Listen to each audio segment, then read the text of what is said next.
Oh, yeah, buddy. Oh, it tastes like summer. Welcome to Nasty Asylum. This is Lunchbox. I'm Fat Dog. Hey, what's up, buddy? Not much, man. Just living the fucking dream. How's your weekend? I haven't seen you since the 3rd. 4th of July, kind of just ended up staying home. Yeah. Shit went south. I don't know.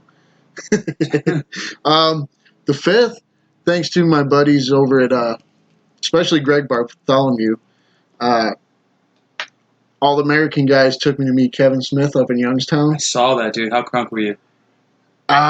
Easily, if not the best day, Mm-hmm. it's in the top 3. That was something I couldn't even comprehend for a little bit. What would be better for you? Getting a hug from Kevin Smith or finding out Christ was real? Well, I did get a hug from Kevin Smith. So we know the latter. It's rough. If you prove to me that, like, Jesus is real, Well, your Jesus is Kevin Smith, so there you go. There you go. That was a good time. I also, I had to kill a lot of time that day. I went and saw Spider-Man. Yeah, you liking it? I like what they're doing with Spider-Man. Okay. It's fun. I like them keeping the John Hughes kind of feel with it. Yeah, that 16 candles for Breakfast Clubby thing. Make it an actual teenager story. I got it spoiled for me, which would be fucking dickish. Yeah, but that's some rude shit. I was standing there. I know, dude. Disrespectful as fuck. If situation was different, smack with a dick. There would have been a definite spoiler ball kick. Oh, for sure. 1 week, man. That was an asshole move, bud. Yeah. I didn't do shit, dude. Just went to some 4th of July picnics. I went swimming for the first time in years because I'm an adult and not a child, so getting wet sounds boring. But I did it. Had water in my ear for 4 days. Fucking obnoxious. I sounded like Carol Burnett's daughter. It was horrible. I couldn't really get it done. And then, I watched fights this weekend, which I know most people on here don't watch fights, but UFC history was made this weekend. Fastest knockout of all time. Wow. 5 seconds. Oh, shit. Flying knee. Ran across the fucking ring, doinking. Hit that jughead right in his fucking jaw. Dropped him stiff as a board. Nice. Then laid 2 more into him. Very impressive. Shouts out Jorge Masvidal, game bred fighter. Bang, bang, bang. But yeah, it was pretty fucking fun. That's all I did. And yesterday just pussed around and then went to work. Nothing crazy. So I'm gonna walk into a quiz, bud. Let's do this. Shouts out Quizly for giving us a quiz. We're gonna open this bitch up, maybe. Go ahead and hit me with it. Dude, we forgot. We couldn't make it to Red Wine and Brew. We are a little cash strapped at the second. Yeah, dude. We're splitting a 12-pack of Molson Golden. Oh, fuck yeah, dude. I forgot about that. That is the drink of the day. Can't believe we did that. It's very... Sorry. If you like Yingling, it actually does have a nice Yingling-style taste. Well, it's that combination lager ale. Yeah. It's really nice. Oh, it's good. It is good. I will say this, though. Walmart, step your fucking beer cooler game up as far as keeping the beer cold. You just bought this an hour ago. Yeah. It was in my fridge, so it was not cold when we got it. Yeah. Which fucking means, no. like, we had a little bit of technical issues. Yeah. So we've been sitting here for, 15 minutes. Yeah, 15 And these, they're almost room temperature already. Not nice. Walmart, be better. Be way better. Better. Be Red Wine and Brew. Oh my God, they're 20 minutes away and that beer is so fucking cold. Dude. Yeah. Delicious. All right, so now, what would you rate that? I'll give it a good 7 out of 10 for me. It's nothing to write home about, but it's a good, easy drinking beer. Yeah, and it's not bad priced. No, what was it, like $12? It was like $10. Yeah, $10 for a 12er. That ain't bad at all, dude. That's less than $1 a beer. Yeah, Fuck yeah. Shouts out. I'd give it a 7. You can just sit in the yard, drink it. It's a good time. Dude. Or just sit with your friend at a podcast, being fat. All right, so here's the quiz from Quizly, brought to you by Quizly. We're not even sponsored, but I'm acting like it. Tell us your Marvel opinions, and we'll give you a superpower. I figure it ties in because Spider-Man just came out, so it's pretty cool. And Spider-Man's lit right there, dude. Right there. All right, so let's play, motherfuckers. Which of these female superheroes is the most powerful? Mystique, Black Widow, Scarlet Witch, Storm, Jean Grey, Gamora. It's Jean Grey. Well, yeah. If you go on comics. Yeah, that's not even... It's hands down Jean Grey. Do you guys... Sometimes. All right, so let's go next. Which of these superheroes is the strongest? Thor, Groot, the Hulkbuster, Hulk, Jessica Jones, or Beast? It's Thor, correct? I would have to say it's Thor. Yeah, because he beats the shit out of the Hulk. Yeah. All The right. Hulkbuster's a suit, Yeah, it's not even... so that doesn't even The count. Hulkbuster, I just read an article, 175 tons it can lift. And the That's standard pretty Iron boss, Man though. Mark 7's 100 tons. That's pretty boss, though. Yeah, that's what, 2 million pounds? I don't know. Something like that. I didn't graduate. Which of these Avengers is the mightiest? Fuck off. It's Thor. We don't have to answer, but anyway, Doctor Strange, Captain America. It's the mighty fucking Thor. That's his name. Yeah. Fucking assholes. Who makes the best villain? Loki, Magneto, Ultron, Phoenix, Hela, Green Goblin, Doctor Doom, Mystique. She doesn't make the best villain, but she's the strongest out of everyone we saw. I like the way Doctor Doom does things. I like it. I like the fact that he's so vain and such a dick. Yeah. Like, you're mad because you got a scratch in your face. What was the second one? Loki, Magneto. Magneto's Ultron. up there, too. Magneto is. Ultron's up there as well for the manipulation of tech. So, Yeah. I mean, flip a fucking coin. Just keep Mystique, Hela, and Green Goblin out of it. Hela's strong, but she's boring as fuck. I guess I would go Phoenix just on the power. Yeah, but does she make the best villain? Because her intentions are what? No, because I feel like Doctor Doom's the best villain. I think, now that the more I'm thinking about it, I love Doctor Doom, but I think Magneto, with his intention, is the best villain. Yeah. World War II, Holocaust survivor, wants to make the world a mutant-friendly zone by eliminating all humans, which, I mean, it's a bad thing to do, but at the same time, it's warranted given what he had gone through. So, do you want to go Magneto? Let's do Magneto. All right, fuck yeah, dude. Who has the best hair? This is... Loki, Black Widow, Thor, Winter Soldier, Professor X, or Wolverine? Gotta say Black Widow. I'm a sucker for redheads, dog.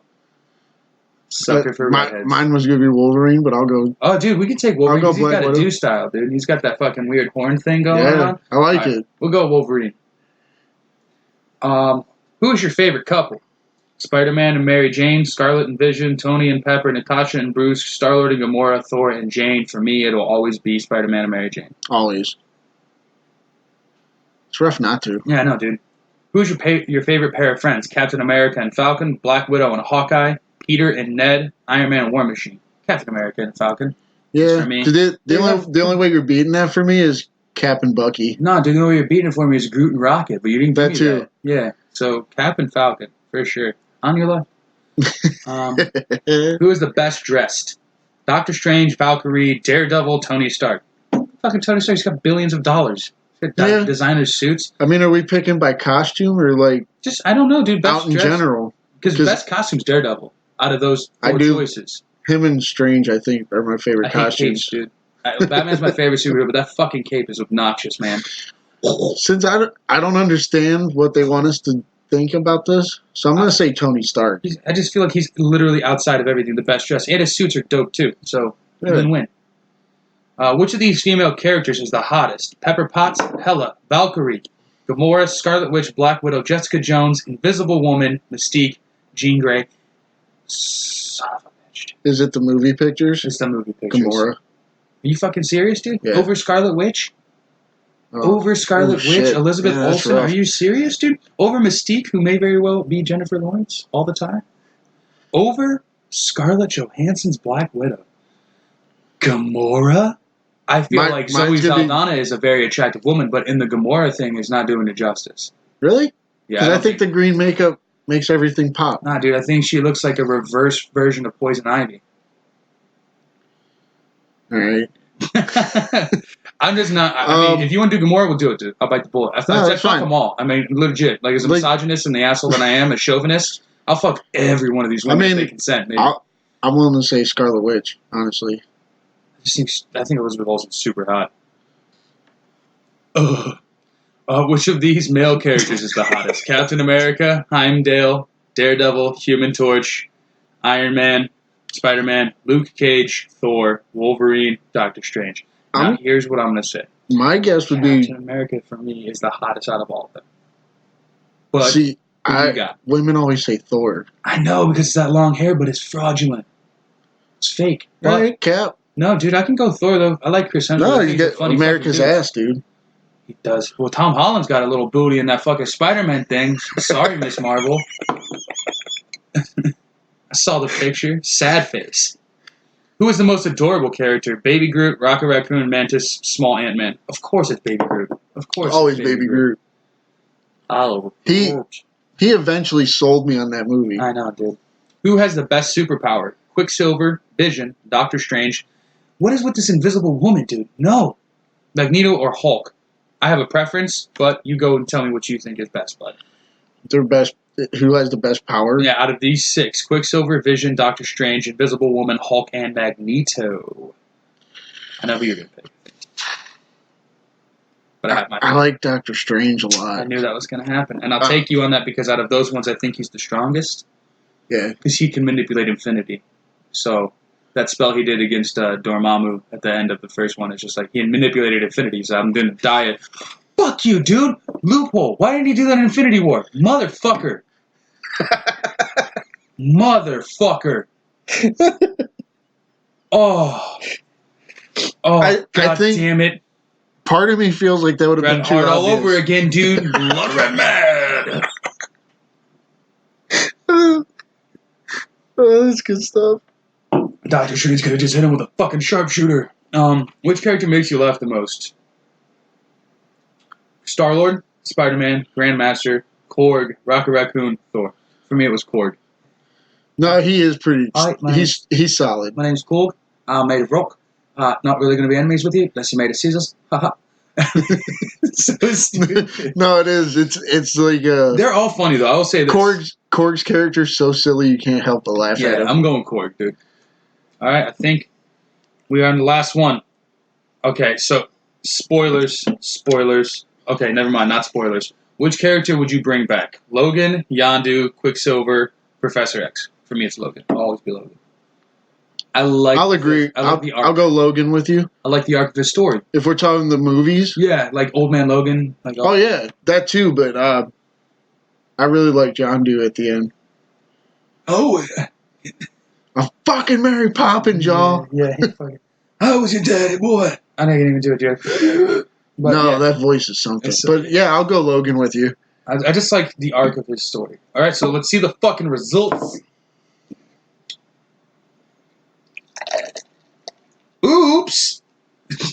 We got superhuman strength. Damn right. Fucking stupid though.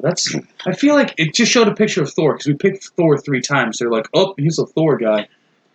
Basically, dude. I don't want superhuman strength because if I ever do decide I'm going to tug my balls, I might rip it off because I'm not thinking about it.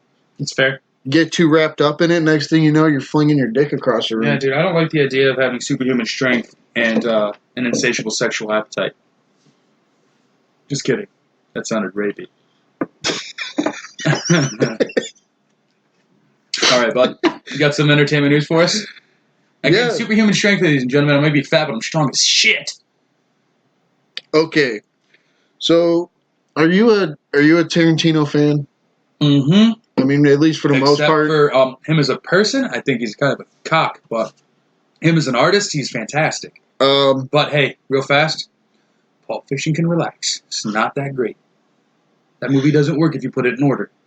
It's a bad movie then. I like it. Okay, well, we always agree to disagree because one of us is retarded and the other of us is me. I'll take it. So he always talked about he's going to do 10 movies. Yeah. This Once Upon a Time in Hollywood, number 9. Okay, what's number 10? But he's talking he might quit. Fuck. If what about? Oh no. It's he releases his 9th film this summer, Once Upon a Time in Hollywood. However, there's no guarantees we'll get the 10th film from Tarantino. His quote is, well, if it's really well received, maybe I won't go to 10. Maybe I'll stop while I'm ahead. We'll see. Ahead in what regard? Because he's had some stumbles along the way. Yeah, I think this one is like his biggest cast. Because like everybody's played by somebody like all of us know. It's true. It's a lot. Everyone wants to be part of this movie. I've got an inside scoop, which is really not inside. I just listen to a lot more podcasts. that it was the most well-received movie next to another movie that's coming out in fall. Yeah. Standing ovation for this movie. A little film by Todd Phillips, starring Joaquin Phoenix. As in, the best 2 movies of the year are allegedly going to be Once Upon a Time in Hollywood and The Joker. But anyway, I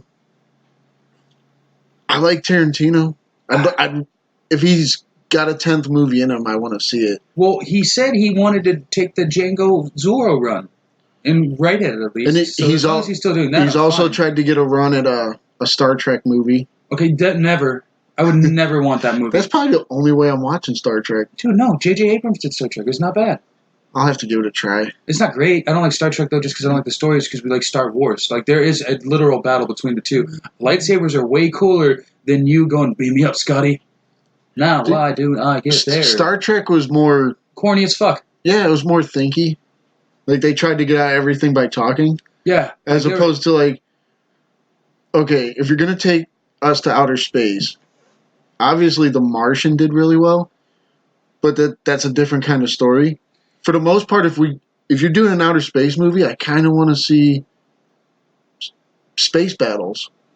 Well, I mean, in the Star Trek movies that JJ did, there's like epic space battles, legit. Especially when you do the second one, Into the Darkness, I think is the second one, and that is where they bring in Khan, played by Benedict Cumberbatch, and it's good. I like them all. I haven't seen the newest one. I haven't seen that one. The newest one's the one with the dirt bikes. Yeah, I think it was directed by the dude who did Fast and the Furious, and said, "Oh, makes sense." Oh, sorry. But I need a 10-second bike. I'm sorry. I always want to. I want to see like aliens. I want to see fights. I want to like those are the space movies I like. Yeah, but Tarantino should just stick to the shit that he's good at. Like the one thing that he's good at is the revenge story, which is literally every fucking movie he's ever done. Yeah. Like that has done well, like Inglourious Bastards, Pulp Fiction, Kill Bills, Django, Hateful Eight. Those movies that were so well received were revenge stories, which he's really good at telling. He's fantastic at it. Now, when he doesn't tell those revenge stories, you get movies like Death Proof. And hey, man, a 62-minute car chase can fuck off immediately. I don't care if Kurt Russell's in it or not. I don't give a fuck. If you've got the guy from Overboard trying to tell me that he kills people with his car. Nope. Another what? From Dusk Till Dawn's okay. It's funny. Salma Hayek says, the one thing we didn't get with Inglourious Bastards that I think we're going to get with this movie was you told me Tarantino working with Brad Pitt, and that seemed like a good match. That seemed like good things could come from that. But Inglourious Bastards only had Brad Pitt in it for like... He was probably on screen less than Hannibal Lecter was in Silence of the Lambs. It was probably like 14, 15 minutes of screen time. And those were like the best parts of the movie to me. So, but I feel like this one you're going to get a lot more of... Well, I feel like Christoph Waltz was the highlight of a lot of his films too. Like Christoph Waltz is fucking... And he was great amazing, in that movie. Yeah. But you're selling me on Americans. Yeah. Kill some Nazis. Yeah. You're selling me on like those 8 characters, but they're hardly in the movie. Yeah, I agree. But anyway, yeah, like if I kind of understand, it's like a fighter, you know, like you win the biggest fight you're supposed to win, go out on top, dude. Go out on top, make your money, get your mark in, and go out as one of the greatest filmmakers of all time. Only doing 10 movies. Yeah. Because if you think about it, you know, you got the Spielbergs of the world, you got the JJs, you got the fucking Polanskis and all those guys. You got the weird dude who married his stepdaughter, Woody Allen's of the world. They've done more. And Tarantino gets a lot of praise, but I feel like those guys get more. And because they're not. I've honestly don't think I've seen a Woody Allen movie I've liked. I've seen a few. Didn't he do Lost in Translation? No. Because he's always like the main guy in his movies. Narcissist. He's a narcissist. And then you got the Kubricks of the world who have only done like 7 movies. Yeah, and they're all well received as fuck. So yeah. Either way, if he goes out, go out on top, dude. Do it right. Yeah, do what you want to do. It's your life, bud. You're still Quentin Tarantino, for fuck's sake. Yeah. I've been a fan. Yeah, like, always. for as long as I can remember. Yeah, like watching, Pulp Fiction's always been dope. So we're gonna walk into one of my stories, bud. All right.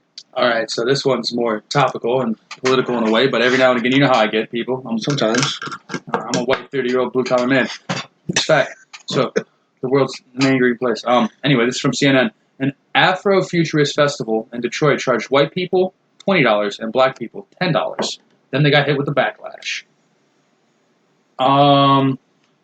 So the Eventbrite page for Afrofuture Fest, hosted by Afrofuture Youth, advertised an early bird POC ticket for $10, with POC meaning people of color, and an early bird non-POC ticket for $20. The group defined non-POC as white people.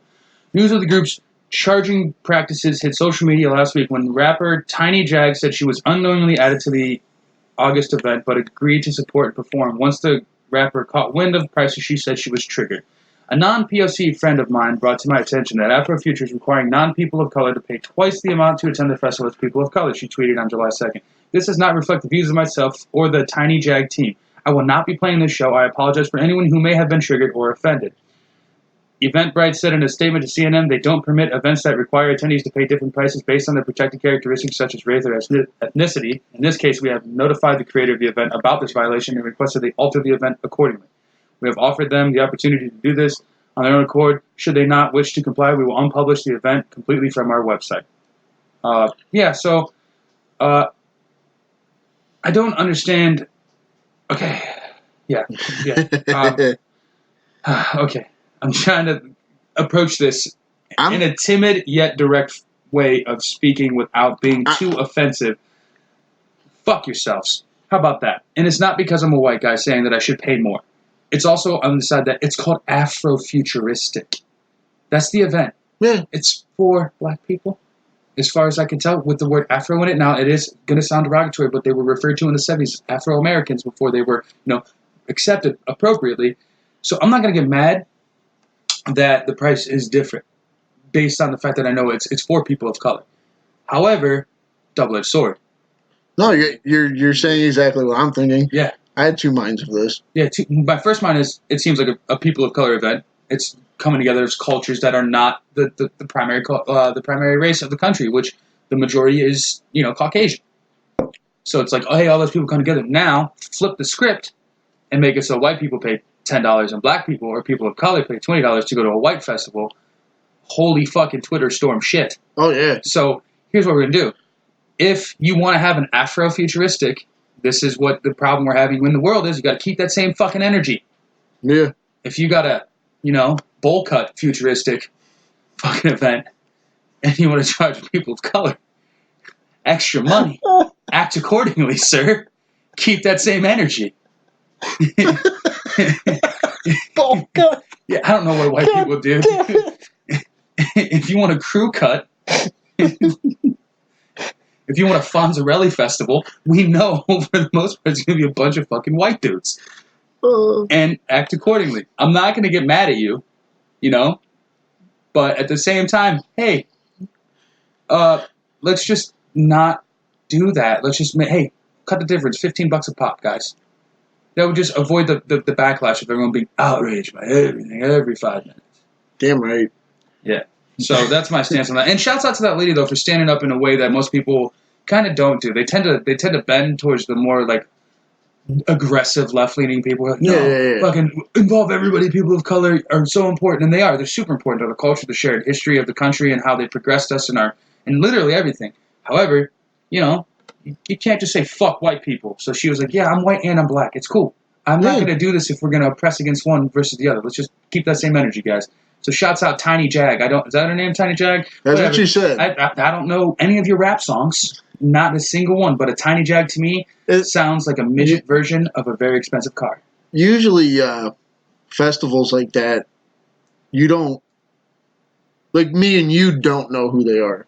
That's usually more of a local thing. Yeah, it's in Detroit. Yeah. Which, again, that's a very densely people of color, populace. But and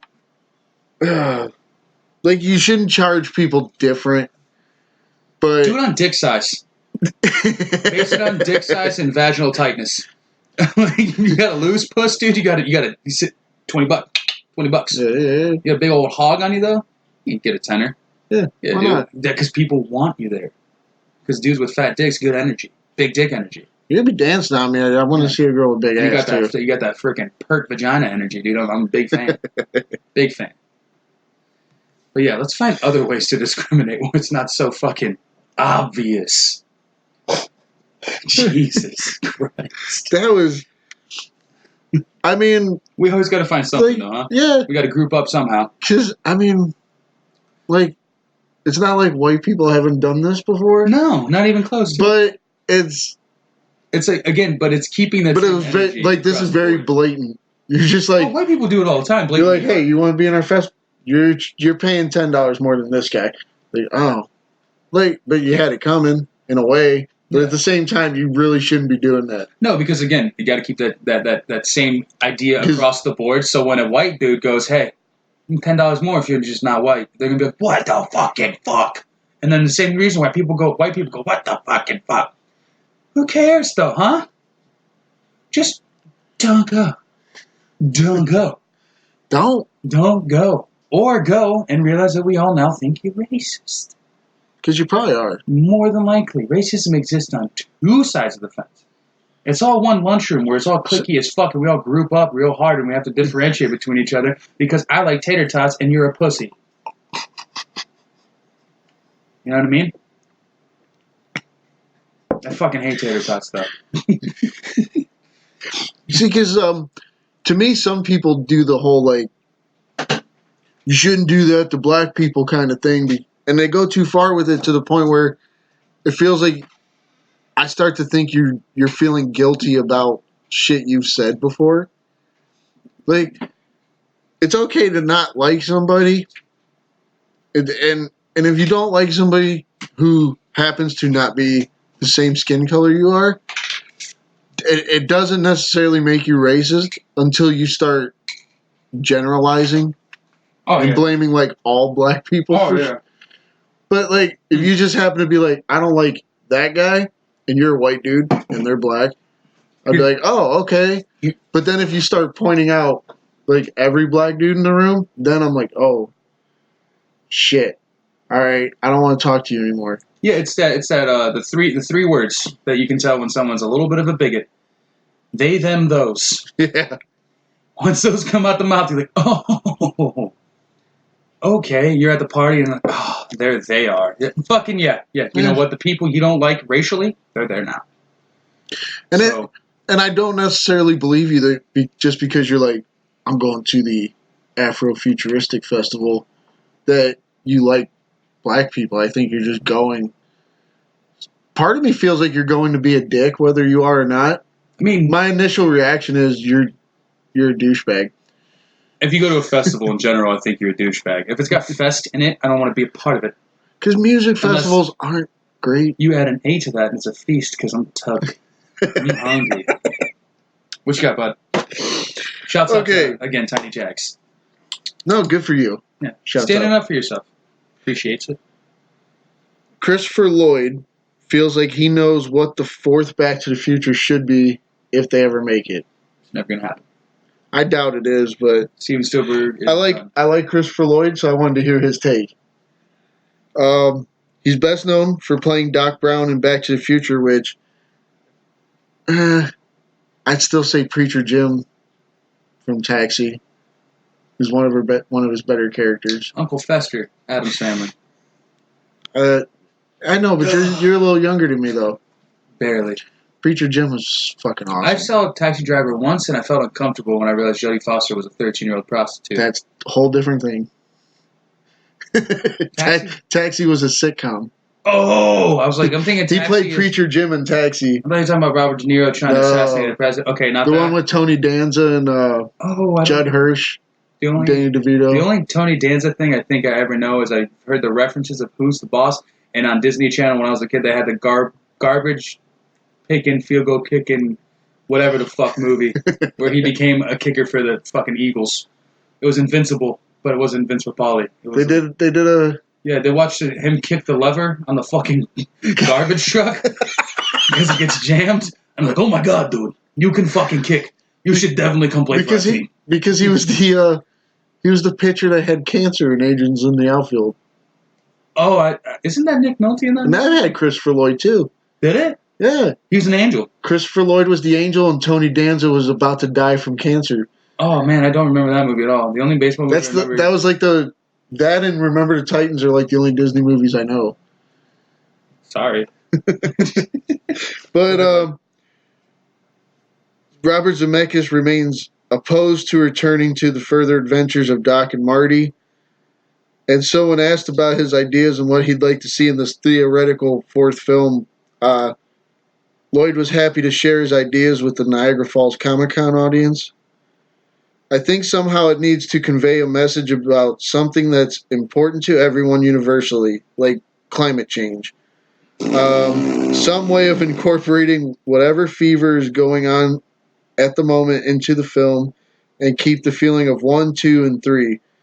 It's a tricky, tricky deal because you don't want to do another one and disappoint. So I don't know. I'd be happy to for myself, but we'll see. And that's kind of it for that. That's a horrible idea. Why? It's topical, so you know it's going to sell in a way, but the one thing about the Back to the Future things, out of all the things Steven Spielberg has done, which involves war, politics, and stuff of that nature, is it's non-political. Yeah. There's no other agenda other than this is a great, like, almost coming-of-age story, realizing the fate of your own world lies in your own hands. That's Marty McFly's story. It's like, if things get fucked up, you have to fix it. It's on you. It's not on anybody else to handle your problems. So if your friends are in peril, help them. If you're having a rough time, fix it. Figure it out. And then keep the people you love close to you and do everything you can. It's like a family, it's like, again, coming-of-age, family-knit movie. Why would you want to take it into a political direction of fucking climate change? I know we have our beliefs on it, and that's fucking fine. I know it's really hot in my kitchen right now. That's the bad climate. But that doesn't tie into the 3 movies you made previously, which was all about love and the basis of loving the people that are close to you and keeping them close to you at all the cost. No matter what, you fight for the people you love. Yeah. And you go to great lengths to ensure that they stay parts of your life. And for you to say, oh, now it's climate change. What? Call it a different movie. And Marty's mom almost gave him a handy. That is something that a lot of people in southern states, especially Alabama, would appreciate. I'm a huge fan of Back to the Future. It's a great movie. Great series. I love those movies very much. And I think Robert Zemeckis has stayed away from a 4th one because, for one, I don't think he's got a story that can match like the power of the first 3. I mean, he could definitely beat the 3rd one, but he's been fighting a reboot for years. Yeah. And he has one family member, which is sad because you're a dude who created this great franchise. Yeah. This franchise, and he only has one family member he trusts when he dies to not give away the rights to that movie. I'm not gonna lie. Would I be mad at seeing a fucking Tom Holland Marty McFly? Probably not. Probably wouldn't be mad at all. If it was Tom Holland, I'm fine. If you made it Tom Holland and made Robert De Niro Doc, that's pretty great. That's I'm in. Am I a genius? I really enjoy that. Yeah, see what I mean? Now, Zemeckis, listen to me closely. Stop it. Selfish. You're selfish. I'm going to die with my legacy. Oops, you're not Italian making meatballs. Don't give away your recipe. Fuck off. Give the movie out. Let other people try it. Another thing he was fighting was because when they approached him with the reboot, they wanted Justin Bieber to play Marty. Okay, well, that's stupid. Justin Bieber hasn't acted in anything he hasn't. I'm aware of. Oh, on your front here, buddy, apparently Dana White's trying to make that fight happen. It doesn't matter because Tom Cruise wants nothing to do with it. Which, if I was him, I wouldn't either. You know how much money Tom Cruise has? Fuck off, Octagon. Fuck you, Dana White. You want to be Kingpin Vincent D'Onofrio looking motherfucker? Fuck out of my face. Damn it, he does. No, and it's obnoxious. And Justin Bieber hasn't made a good song since 2000 and never, so he can fuck off with that. And you can't fight just because you hang out with Floyd Mayweather. Floyd Mayweather won't even step into the Octagon. You think you can just go in there against fucking dad strength, jumping off a building, 56-year-old Maverick, you piece of shit. So some respect. He did risky business, for fuck's sake, and that's Jerry Maguire. That was my thing. Well, and little known fact. Because when you look at both of them, over the years, Tom Cruise, to me, I'm not even a Tom Cruise fan. Yeah. He whoops your ass. He's a bad motherfucker. All day, every day. He does all of his own stunts. He was an all-American wrestler. From what I read, it might be false because it wasn't on the internet. He was over 50 years old. He's like, yeah, I'll hang off the side of an airplane. Dude, he hung off of helicopters with harnesses. Shit. He's the white Jackie Chan. Yeah. That's what we have. And you want to fight Jackie Chan, Justin Bieber? No, you didn't call him. I'll pitch you. Justin Bieber's a twat. Dude, fucking hate him. You don't want to rumble in the Bronx, let alone have a tussle with the Last Samurai. You don't want that smoke, sir. You better back up. You better never say never to your goddamn, stupid intentions. What kind of money are you trying to pull? Go on tour. Make your money there. Don't just flood my sport with a bunch of hoopla and challenge the great Tom fucking Cruise, Les Grossman himself, you piece of shit. Hurts.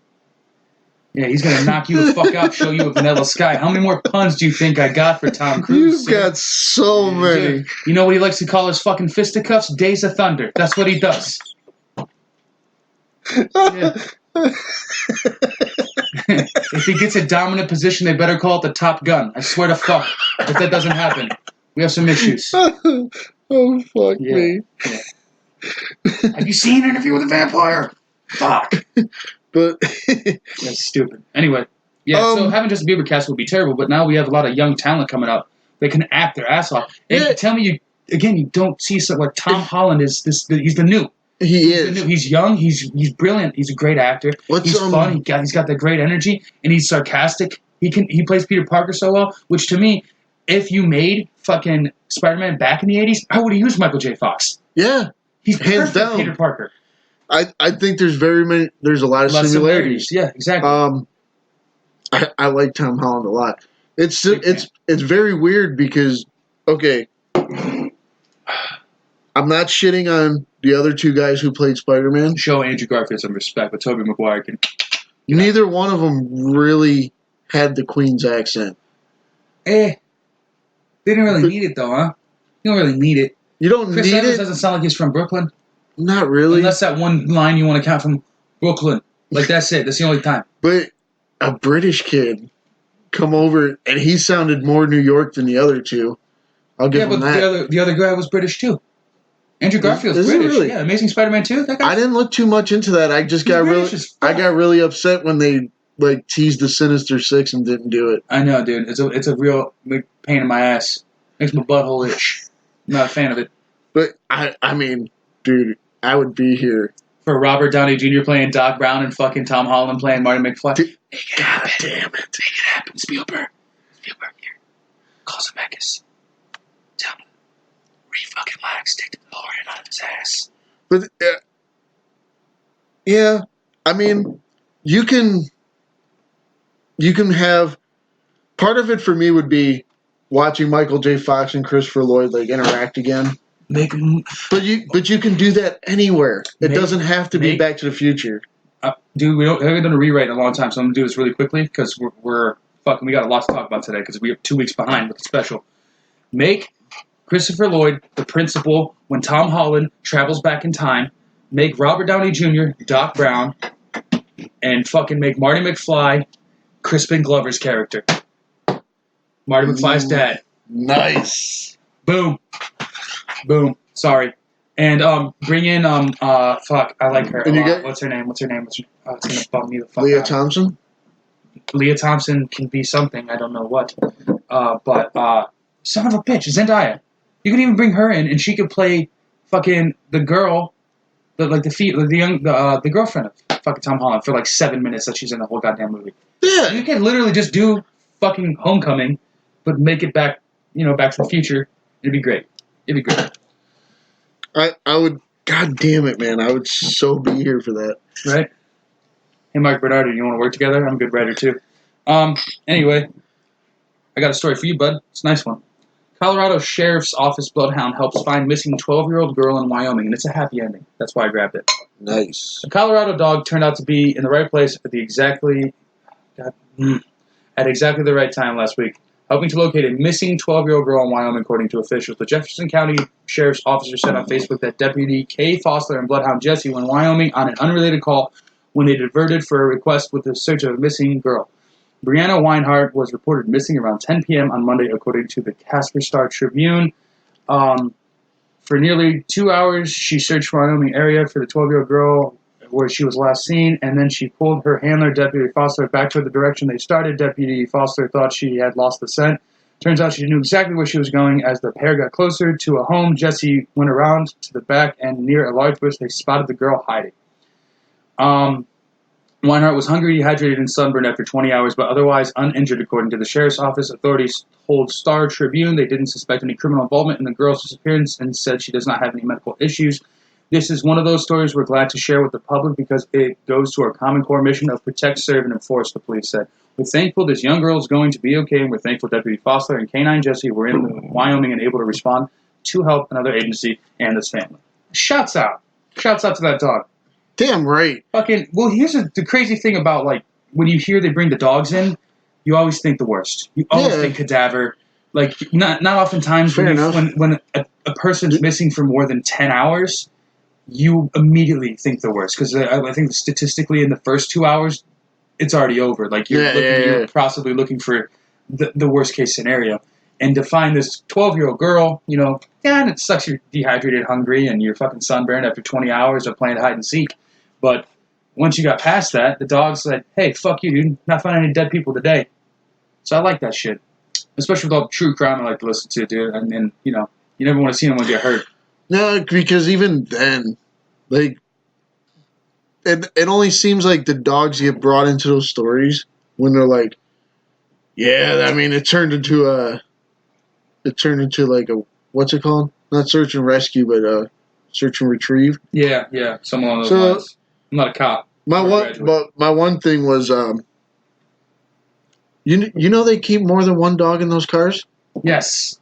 I found that out the other day. Yes. I pulled into when me and you stopped to get sandwiches. Yeah, we got shouts out Ionero's great sandwiches. Yeah, they do. But that Sheriff K-9 SUV next to us, I heard two dogs barking. I was like, I didn't know that was a thing. I thought they only kept one with them. One's his partner, one's his lethal weapon. I would hope so, dude. I don't know, but like. But no, good for you for not giving up on this little girl. Yeah, and again, a lot of the times it's not great. It's not a great result, and this is the best case. So I mean, hey, fucking watch your kids though. How does a 12-year-old miss it? Seriously, how? Oh, I saw a thing that kind of runs into this. I mean, it's whatever, but I watched two cops arrest a woman and her friend because they left a baby in the car while they ran into the liquor store. Are you fucking serious? Oh, and when they pulled the baby out, beet red. Oh, sweaty as fuck. Clammy as fuck. And they were like, well, how long were you in the store? She said 2 minutes. They were like, yeah, you're full of shit. And they threw the cuffs on her. Hell yeah. And then the other lady started arguing with them, and they threw the cuffs on her. Yeah. Because they were like, you're an associate. Yeah, you're affiliated with this bullshit. And there's a video with it, and I watched the video. And when they pulled the baby out of the car, I was like, how do you... Like, if you want to go get your beer, I need a bottle of vodka. Just take your baby. You're allowed. It's a baby. You're allowed. They're not going to charge the baby. I mean, sometimes. But, no, I know the places where to go. No, I'm serious. Like, I've gone and bought beer with my kid with me. We did it together, and they gave her licorice while we were walking around the store. We walked into a liquor store to buy beer or liquor where we were filming that day, and they gave her licorice and said, hey, be careful. Yeah. I'm not going to leave my kid in the car. This isn't 1994. No, but as soon as you said be a better parent, that story popped back in my head. Like, just they're your kid. Like, dude, that's your kid. Or if you have multiple kids, that's your kids. Just keep a better eye on them. Just the weirdest part is something that I was told younger is like, because I don't have a great relationship with my father, and I'm not going to get too personal, but anyone can make a kid. It takes someone really special to be a parent. I've seen that. Yeah, it's just something that's been said for years and years and years, and it sticks with you though, because like your kids. I think I've seen that on one of them inspirational posters with a baby. It's fair.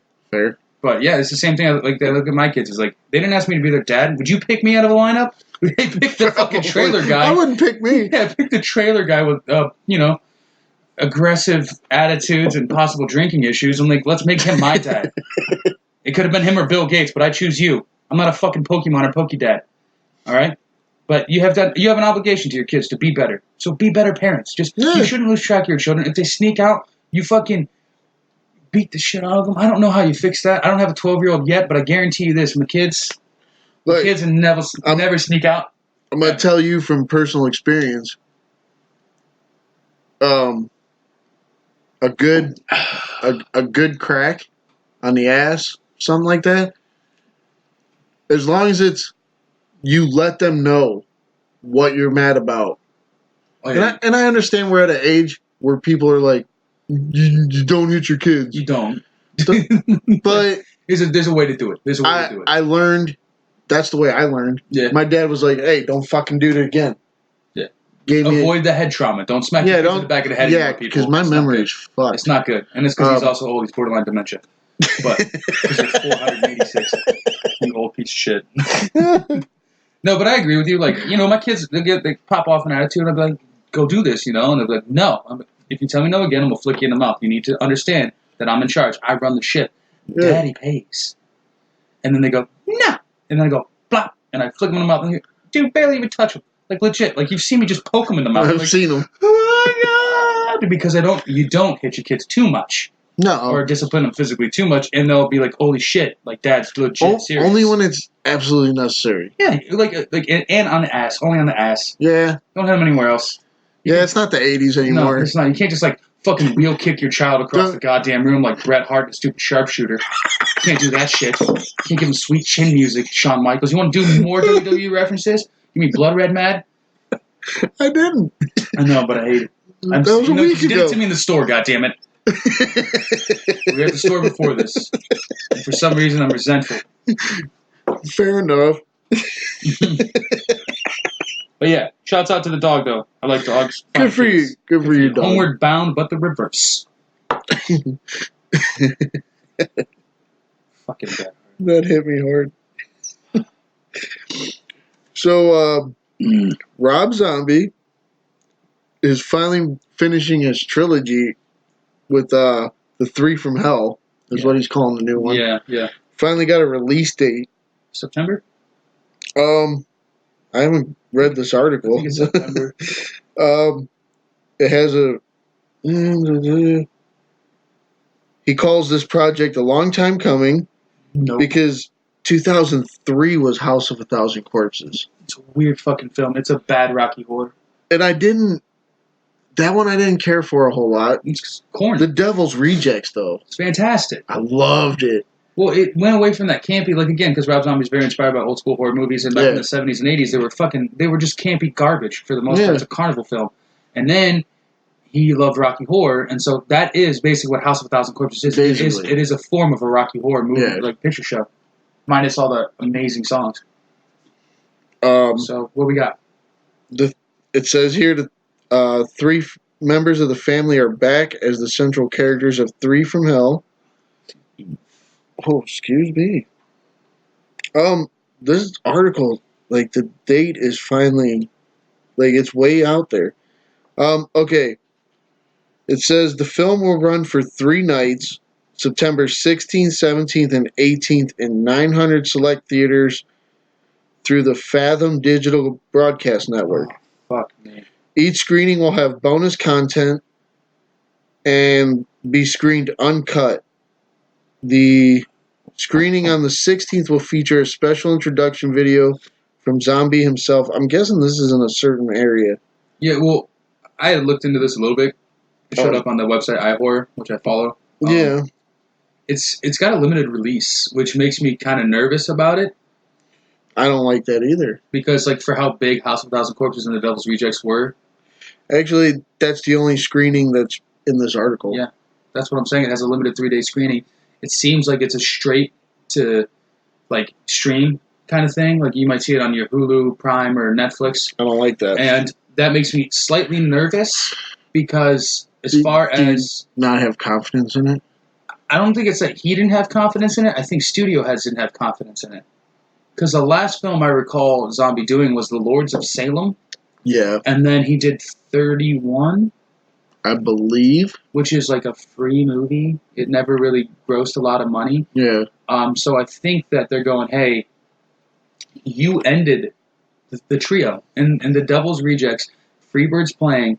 Not a spoiler, fucker. It's 2009 when this movie came out. If you haven't watched this, fuck off. But you ended them.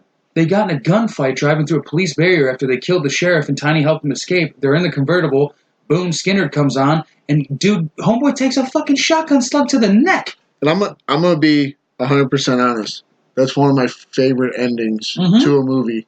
Because, okay, to pick the song Freebird. Great song. It is. Simply too long. But to put that with 3 fucking psychotic motherfuckers trying to gun down the cops 3 against like 100. It was like 3, like first like 30, but still, right. Either way, same thing. Severely outnumbered. You're 10 times your numbers, but you're still trying to. You're going out in a blaze of glory. That ending was amazing, and I think that's probably where a lot of studios came from. Like, you don't want to do another one. Like, go out on, like Tarantino, go out on top, dude. That's a great ending to a great story.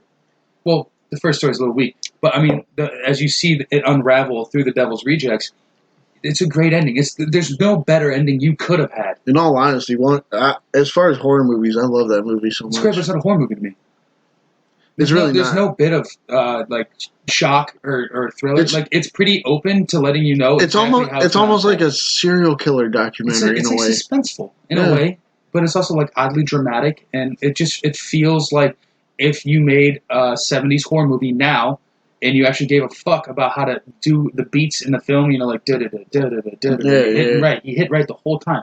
There's this thing that Rob Zombie does that I really appreciate, which is bringing the nostalgia in and keeping it feeling true to the genre, but putting his twist on it. But the problem I have with him is he either bombs the first or bombs the second. He bombed it. House of Thousand Corpses is a bomb. I hate that fucking movie. I tried to like it. I've watched it like 16 times. It's not good. The only thing I like about it, Fish Boy. Did you watch it on Blu-ray? Or DVD? Yeah, where if you repeat it or whatever, and Captain Spaulding talks shit to you the whole time. They do that, and there's also the 3 from the Devil's Rejects. It's just a white screen, and then they come on and they keep going. Knock knock, who's there? Tiny who? Tiny fucked a stump.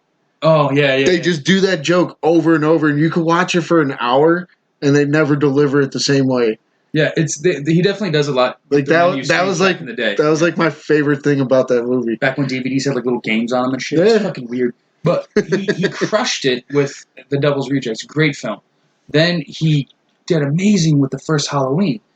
Halloween 2 was awful. It's awful. It's not borderline. I'm not gonna say it's good. I'm gonna say I appreciate that he tried to put a twist on it. But there was a film. I feel like he tried but it's hard. He did, because I think he went way too violent in the second one. That not only that, but then he tried too hard to put his wife in there. Yeah, and the white horse and all that. Yeah, shit. that was fucked up. Okay, I get it, but the idea of Michael Myers was evil incarnate, which is why he did so well with the Devil's Rejects. It's just evil incarnate. It's just living, walking, breathing evil. And they're fucking weird. Well, that's what I'm saying. Yeah, so. They know how to manipulate. They know how to do this, that, and the other. They're just your psychotic killers who get that thrill from murder. And again, you killed them in The Devil's Rejects. So the 3 from Hell sounds like it's a stretch that you don't need to make. Like, is this going to be? Here's one of my things. This is what intrigues me about this movie more than anything, because I know they're dead. I know it. They have to be. So is this going to be a story that takes place before Devil's Rejects? I swear to God, if it's like that, I'm fucking over it already. I'm so done with that. Or is like, you're going to show me like that ending to Devil's Rejects was like some kind of weird fantasy they had. I feel like what's going to happen... And I would take that. I don't think that's the way it's going to go, though. I feel like they're going to win. They're going to survive the gunfight, crash through the barrier, go to somebody else, because they always have connections to people from their past. Like that black dude who ran the Pimp Shack or whatever the fuck. Yeah. He ran the brothel. I can't remember his name. I don't remember the dude's name. But anyway, I feel like they're going to have another one of those laying around because they always had accomplices to the crime. So they'll probably crash through the barrier. Dude's bleeding out of his neck, couple bullet wounds, or someone comes like Tiny does at the end, close to the end, before the gunfight, comes and rescues them from the sheriff. I feel like it's going to be something like that, and then it's going to be another manhunt for longer, and then you're going to find a different way to kill them, or they're going to like escape to Mexico, like something like that. But I just don't think you need to make the movie. I just really never saw a thing like that. This limited release is bothering me now that I've read it bums that. me out because a lot of the times, no disrespect to the filmmakers, but a limited release normally means that a lot of people did not believe in your project, in your art, and it kind of sucks. But a lot of the time, it's warranted as well. Like I love Kevin Smith just as much as you, but like fucking Tusk was terrible. Yoga Hoser's not good. They did Red State, which didn't get a lot of play, but Red State's great. But see what I'm saying? Like, when they lose confidence in your films, you get limited releases, you go to DVD, you go to streaming services, and 90% of the time, they're right. You deserve to be there because your movies aren't that great. No one's going to pay $22 to go with a friend to watch a dude be made into a walrus. Or, I did. I know, they're fucking horrifying. But again, no one's going to watch it. No one's going to pay $22 to go see a movie they already saw the end to. That's how I feel. But maybe I'm wrong. Maybe it's like a different three. From Hell might be like their parents, or I don't know. Because, I mean, I don't know. That family seems so inbred. Not really, but yeah, I hear you. Either way, good on you, Rob, for doing what you love to do. I mean, if you're making I appreciate music, it. And you love working with your wife. But I watched Lords of Salem, and it was hot garbage. So now that we're done with that, we're going to walk into one of my stories. I don't like to roast the president, but sometimes it's warranted.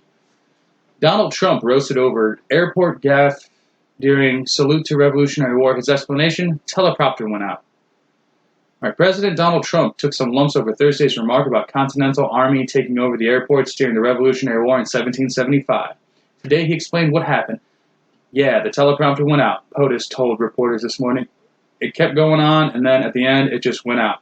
It went kaput. So I could have said, and actually right in the middle of that sentence, it went out. And that's not a good feeling when you're standing in front of millions and millions of people on television. And I don't know what the final count was, but that went all the way back to the Washington Monument, and I guess the rain knocked out the teleprompter. Well, that settles that. Happily, he did not go on to suggest that the same thing happened to President Lincoln as he delivered the Gettysburg Address. That's a corny fucking jab at the president. So, the president told reporters today he was about to board Air Force One, that yesterday's rain interfered with his Salute to America teleprompter, and that he occasionally had to wing the speech, seeming to suggest that the airport comment might have been one of those moments. But then he insisted he knew the speech so well that he didn't even need the teleprompter. Rain or no, critics of Donald Trump are in no holiday mood to cut the president any slack whatsoever after his intention of having to salute to America yesterday, blah, blah, blah, blah, blah, blah, blah, blah. Basically, his quote was, they manned the air, it rammed the ramparts, it took over the airports in 1775, which does not make any fucking sense. And George Takei has a great tweet. Apparently, we took LaGuardia Airport from the Brits in 1776 and have been trying to give it back for 243 years. Fuck! Get it, George! So essentially, Lunchbox was over there draining his big fat dick. And I'm over here trying to hold the fort down. Trump said the teleprompter went out, and that's why he said airports. Why they had locked down the airports, they made sure everything was cool. And then, okay, fair enough, I'll take that. But then he goes on to say, but I knew the speech so well, I didn't even need the teleprompter. So if you knew the speech so well, someone just threw airports in there to fuck you up a little bit? Someone wanted a Twitter storm? Aviation wasn't even born until like 1902. It wasn't, the idea didn't even exist other than Icarus. Okay. I just think, just take an L, dude. Just say you fucked up. Just own it. This is his. It's obnoxious. This is part of his problem. I hate it. It's bad personality trait. I try really hard because I know during the course of the day I'm gonna run into like at least 5 people that love this guy for whatever fucking reason. It happens, dude. Him, like, being in charge of us is kind of scary to me because I hear him do shit like this all the time. And it's... But to me, it's not policy that he's doing, it's just speaking. So what it shows me is that his ability to maintain cohesive speech during these big important speeches. He's just not there. He's not at that level. And he's not a public speaker. He's a fucking real estate guy. Your teleprompter went out while you were talking about the independence. War of Independence. Yeah. If you don't know there weren't airports back then, that bothers me. Because I don't think that was what it was. Is what he's saying is that it was a mishap. It was supposed to be seaports, he was saying. But at the same time, air and sea are two different fucking... Yeah. One's a consonant, one's a vowel. Let's relax. Call Vanna White. We'll figure it out. But the biggest one is just, I don't know why. One, this is news, but it's all over the place. People are talking mad shit. And two, he's just not good at speaking. Take an L. Be like, hey man, I fucked up because I had my speech on the teleprompter. It's such a long speech. I'm delivering this to you people. I can't memorize every word. The rain fucked my shit up. Sorry, I made a mistake. We've been at work where I've misspoke so many times, where you and Jimmy have made fun of me for it. Yeah, because you have speech impediment, though. I've taken the L. Take an L. And I've just laughed at you guys, at me, with you. Yeah. Laugh along. Just do that. I feel like people might like you better if you weren't such a douchebag about it. Yeah, you can't always be perfect. We all know that. We saw one of the greatest, and for my time, not forever, but for my time, one of the greatest speaking presidents, Obama, who's great at giving speeches. So eloquent. Kick a door open. Get pissed off and kick a door open. Everyone has a bad day. Everyone goes off. It's all good, dude. But hey, I'm not saying cut the guy some slack, but don't just look at what he speaks. Look at his practices, and then see where you lie and approach those. Hey, unemployment rate's really low. Trump's president. He's been there this long. Okay, so we can respect that, but also realize that he wants to bring coal back. Okay, so, 50-50, dude. Glass half full sometimes. But I just think it's super funny, the fact that he didn't go, I misspoke. The teleprompter went down, but I knew the whole speech. So then you're implying that Paul Revere was basically one of those airport marker guys with two fucking lanterns on each side waving in these goddamn phantom airplanes that didn't exist. Probably UFOs that you don't believe in anyway. And fucking brought them right in. One if by land, two if by Maverick. I don't understand what the fuck you're trying to accomplish. Permission for flyby? Permission granted. It's so silly. It's taken out. That's the one thing. I just love the fact that he can say things so eloquently at times. But then when he misspeaks, you just gotta own it. Man. I'm with you. I've seen him go on a roll. Kill it, dude. Where I'm like, you know what? Dude. I'm not behind you, but maybe you're smarter than I think. But then he'll get on a roll for 5 minutes. And then I'll catch him say something, and then instead of correcting himself like he should, he doubles down on it. It's ridiculous. And then that's when you go on Twitter and everybody's like, what a fucking Momo. Yeah, well, it's I was never a Trump supporter from the jump, but that's just my personal thing. Yeah. I'm not going to get into that. However, his inauguration speech after presidency was fan-fucking-tastic. Talking about how we all need to come together, the parties, it's just this weird way we all try to identify with each other, but we need to be a group for the better of America. That's why he wants to make America great again, so that we feel more unified. It was a brilliant speech. And then this. And instead of saying you fucked up, like the goddamn mice show you are, you double down, you blame the teleprompter, say you're great, and move the fuck on. It's just silly. It's silliness. That's dude. All. Either way, though, I think it's hilarious. I don't want to spend too much time trying to fucking talk shit on him. 15 times a day, I'll say something stupid. All the time. And you're a regular dude. It's not even that stupid. It's just a slip of the tongue. You misspoke. One word instead of another. I'll see your face when I do it, or Jimmy's, or somebody else who's okay to laugh at me. Jimmy used to be our friend until he quit. But I see that face and I start laughing at myself because I'm like, oh, I fucked up and they caught me. Right, and it's funny. It's just it's comedic in a way. It's for fun. Someone who got roasted on Comedy Central, dude. Get a sense of humor. Oh, he did. I forgot all about that. Dude, Snoop Dogg's got the greatest roast I've ever heard, dude. I want to fuck one of Donald Trump's ex-wives just so I know what it feels like to come into money. It is amazing. Such a good joke. But yeah, I just wanted to point out Trump taking L. People, give the guy a break. He misspoke. That's it. That's it. It doesn't mean he's a full-fledged idiot. It doesn't mean you ridicule him all day. You look at some of the things he has done. He's done good things. He's done bad things. That's neither here nor there. He has days where you can call him a full-fledged idiot, Yeah, but if he slips up one word, I guess let him go that day. The fact that he looks like a carrot cake sat out in the sun for 7 hours is none of our business.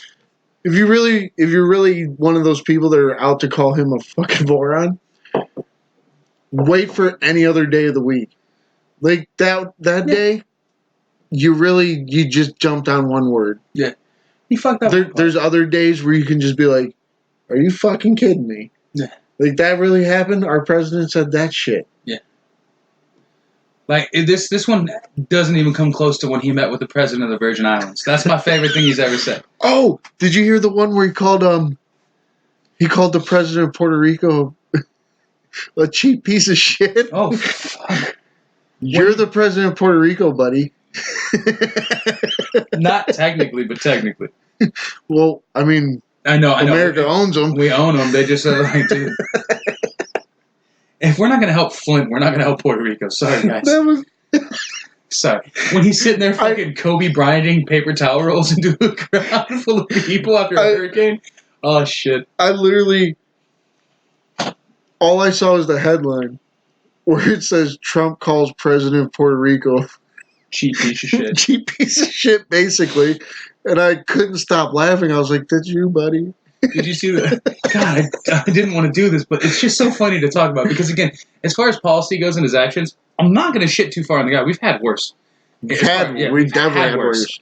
As far as, like, you know, just his public persona is a little tough. But the one where dude was coughing. It's way better when it's cold. Right? Yeah. The one dude was coughing while he was trying to give an interview. He's like, if you're going to cough, just get out of the room. Get the fuck out. Just get out of here. Seriously, I'm trying to do an interview. Are you fucking serious right now? I'm just trying to do an interview. Get out of the room. Get out of the room. Cough somewhere else. That shows what he learned from doing Apprentice. And business. He's a businessman. He's a businessman. But like, he knows he's on TV. Yeah. So he's like, people can hear you fucking cough and get the fuck out. People can fucking hear you cough. And let me tell you. I'll tell you right now. It's not a great cough. I have the best cough. But yeah, whatever. Either way, I could go hours. We could, but I don't want to get too political. I'm just saying, at the end of the day, give the dude a break. And Trump, take an L, dude. You fucked up. I'm willing to say, for that one time, give him a break. Yeah, because it's not that bad. It's really not. It's hilarious. Yeah, seriously, take the L, buddy. Take the L. Don't be like, I also knew the speech so well, I didn't need the teleprompter. Well, then your speech included the fact that Boeing 747s were trying to enter while we were trying to get the T-tax out of here. So that doesn't make any fucking sense. Yeah, that's my problem. It's dude, like how good was T in 76? We were willing to go to fucking war, dude. Fuck you, I want my Earl Grey. Just fucking dress up like a bunch of natives and just destroy an entire ship and declare independence from a country.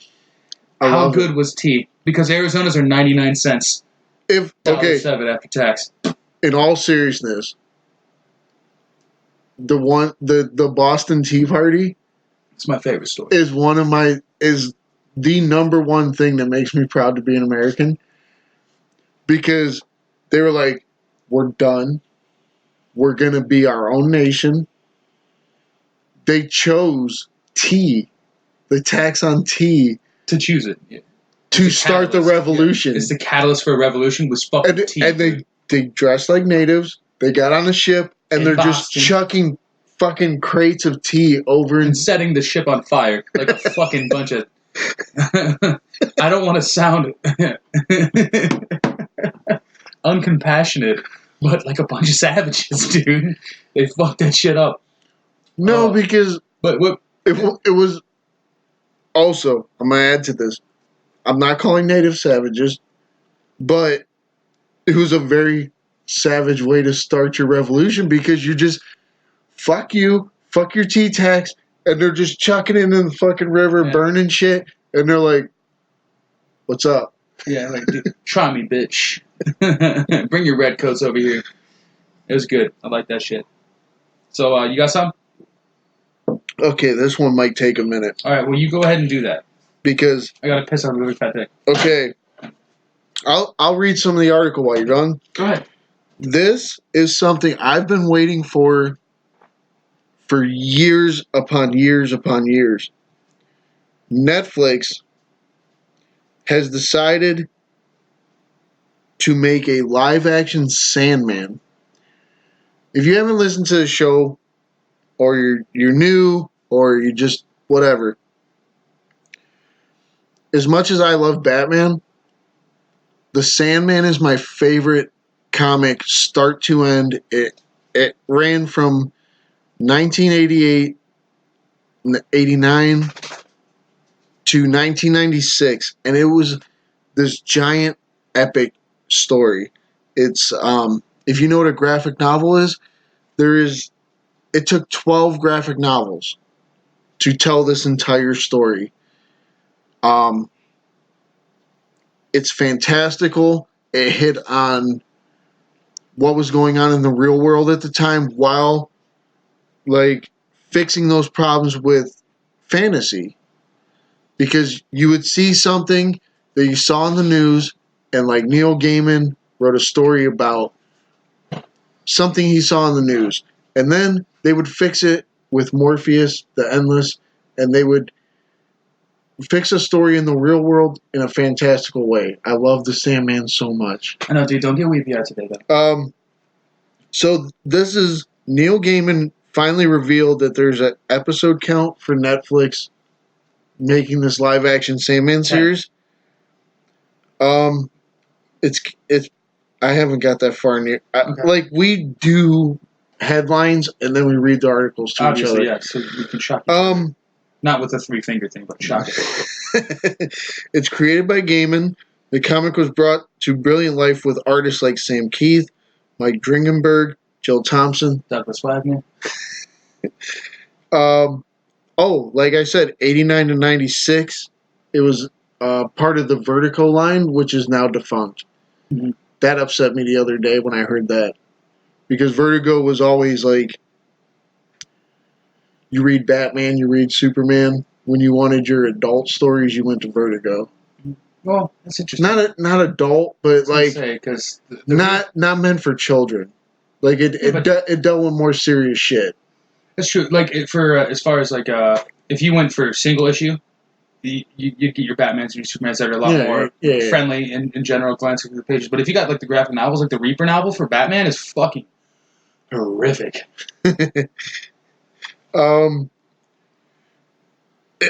This has been in development. Like they've called it development hell for a long time because Gaiman thought him and Joseph Gordon-Levitt were going to make a Sandman movie together like a few years ago. Not even that far. But Netflix picked it up. I'm very happy about this. It's a good spot for it. It is, and they're going to do because it had Lucifer. They're going to do 11 episodes, and the first 11 are going to cover the first graphic novel. Out of what are there 9? 12. Fuck. You only gave me 6. And you said you read like 3? I got 2.5 in, and then I was like, dude, I'm sorry, I just have things to do. No, that's fair because it's a time consumer. And you can't just read one and like not like kind of read the next. It's you have epic. to sequentially. Well, you have to do it sequentially because there's so much things to take in the game. Like the way Gaiman writes in general, there's so many things to take in. But I'm super happy for the dude because he's fucking getting his shit now. I mean, this is his most famous work, next to Coraline. To say Coraline's fucking. Well, that's because of the movie, though. They took American Gods. They made that a series first. But great show, though. The Sandman could be so epic. And you're going to get Netflix doing it, and this is probably going to be one they put money in. Because there's the dreaming. You gotta use CG for the dreaming. Mm-hmm. That's expansive, imaginative. You're getting a Stranger Things budget for this, more than likely. In order to do it well. And also, eventually, he goes to hell to hang out with Lucifer. So you're gonna have Hell CGI'd. Well, why I thought it was really interesting a couple weeks ago when I saw that this is the final season of Lucifer. I was like, there's got to be something in the works because it's one of the most popular shows on Netflix right now. It's Hands always down. trending. And what I figured from that is I know that this Lucifer is based on Gaiman's Lucifer. It is. And by ending that shows you that Lucifer probably will tie into the Sandman, and they needed to use the budget they were using for Lucifer to help tie that story together. And you could very easily make this a prequel without making a prequel. Because during the Sandman, him and Lucifer walk around hell locking gates. And Lucifer's like, I'm taking fucking vacation, bud. And so that can lead to the Lucifer series as a prequel, kind of.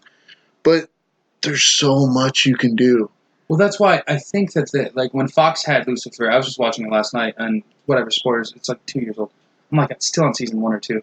Lilith escaped. Yeah. And the locking gates, maybe they forgot to lock a fucking gate. Yeah. So that could be something that might be played in, and Fox might have been like, hey, it's Sandman universe. We could open up a Sandman for Fox, but then like Fox sold to Disney, yada, yada, so forth. Yeah. So, yeah, I'm just excited for the fact that it's happening, mostly because I'm excited for you, bud. I know how much you fucking hold this near and dear to your heart. I want this so much.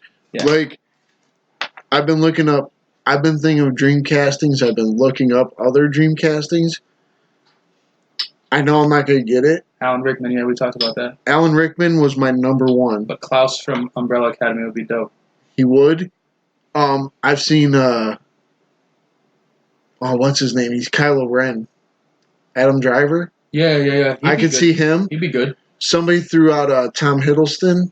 No. But I was like, Disney's not going to let him out. Yeah, because he's locked into that low. I think he'd be great. But I don't think he's going to get let out to do it. Dude. Cumberbatch. I will always say Alan Rickman would have been the best dream. Yeah, but you would have had... I like the way he delivers. You would have had to have done that when he was, like, Dogma age. That is true. Like, around Dogma, maybe even better to do when he was Hans... whatever the fuck. And, Hans Gruber? Hans Gruber. I wanted to say Bug Gruber, but I knew that was wrong. I seen pictures of him in those Harry Potters. Yeah. Very, very similar. He looked very Sandman. My thing would be Aubrey Plaza. Aubrey. I would pick her for Death. Yeah, I think we casted this before. We did, and I would really like her because Death is supposed to be optimistic, and I think she's good at that. Like everything Death should be, she could do. Hell yeah. I think I could do this forever. Yeah, I was gonna say we could go on an hour-long Sandman casting. So. The main three for me, you have to do your Death, your Dream, and your Delirium, because those are the main three, endless throughout the series. Yeah. The other ones show up a little bit, but those are your main three. Those are the ones you're gonna deal with the most out of the 7 brothers and sisters. Yeah. But yeah, dude, that's just so excited about exciting this. News. And Neil Gaiman's attached. That makes me even more excited. It seems like with Netflix losing its Disney properties, its Marvel properties, it's willing to take the gambles and the risks that I would not have seen this giant that is Netflix taking. Like, I mean, doing The Witcher is a big risk, but they poured the money into it. And I've seen screenshots. It looks fucking fun. It looks great. And then Stranger Things 3, like, I mean, just keeping that going because they're cutting a lot of shows after 2 seasons. So like, okay, 2 seasons. But Stranger Things is a cow. Yeah, cash cow. Oh yeah. Excuse me, sorry. It's like I did a bunch of cocaine. They did. They talked about they're going to cut smoking out of a lot of their shows. Fuck off. Stop. Which, come on. If you're going to do Stranger Things and I don't see Hopper with a fucking cigarette, fuck you. Eat dicks, because that's part of his character. It's part of his charm. I like watching him smoke a cigarette. He's a man's man. While he's like, we're going to kick this fucking door open. We're going to beat the shit out of somebody. Or he goes, I swear to God, no TV for a month.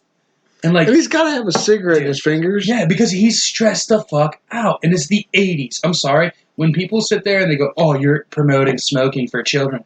It's not necessarily a kid's show either, though. Just because kids are the characters does not mean it's a kid's show. We need to preface that. Like, there's such things like adolescents, there's teens, and then there's fucking adults. And I don't let my kid watch Stranger Things because it's not a kid big Not show. at all. Not even. It's not like it's only adults, but she's 8. Shouts out, my daughter just turned 8.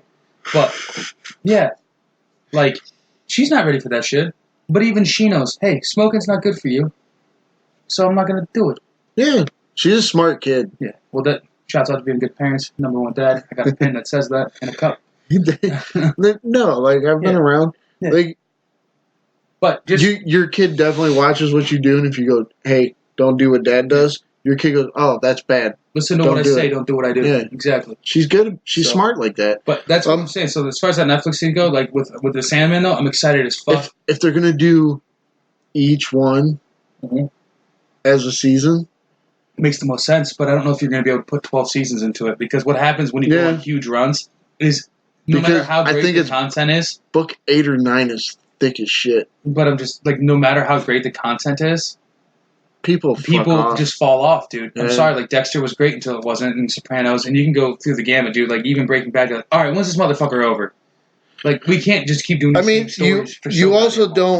don't have to do a season for each book. I think you can mix because- the first 5 books. I think preludes and nocturnes is obviously that's the start, so that's a good start. Uh-huh. You don't have to follow exactly, but there are characters that need to come in. Yeah. One of the best things about the Sandman for me was that you could read a Sandman story and not see him for ever.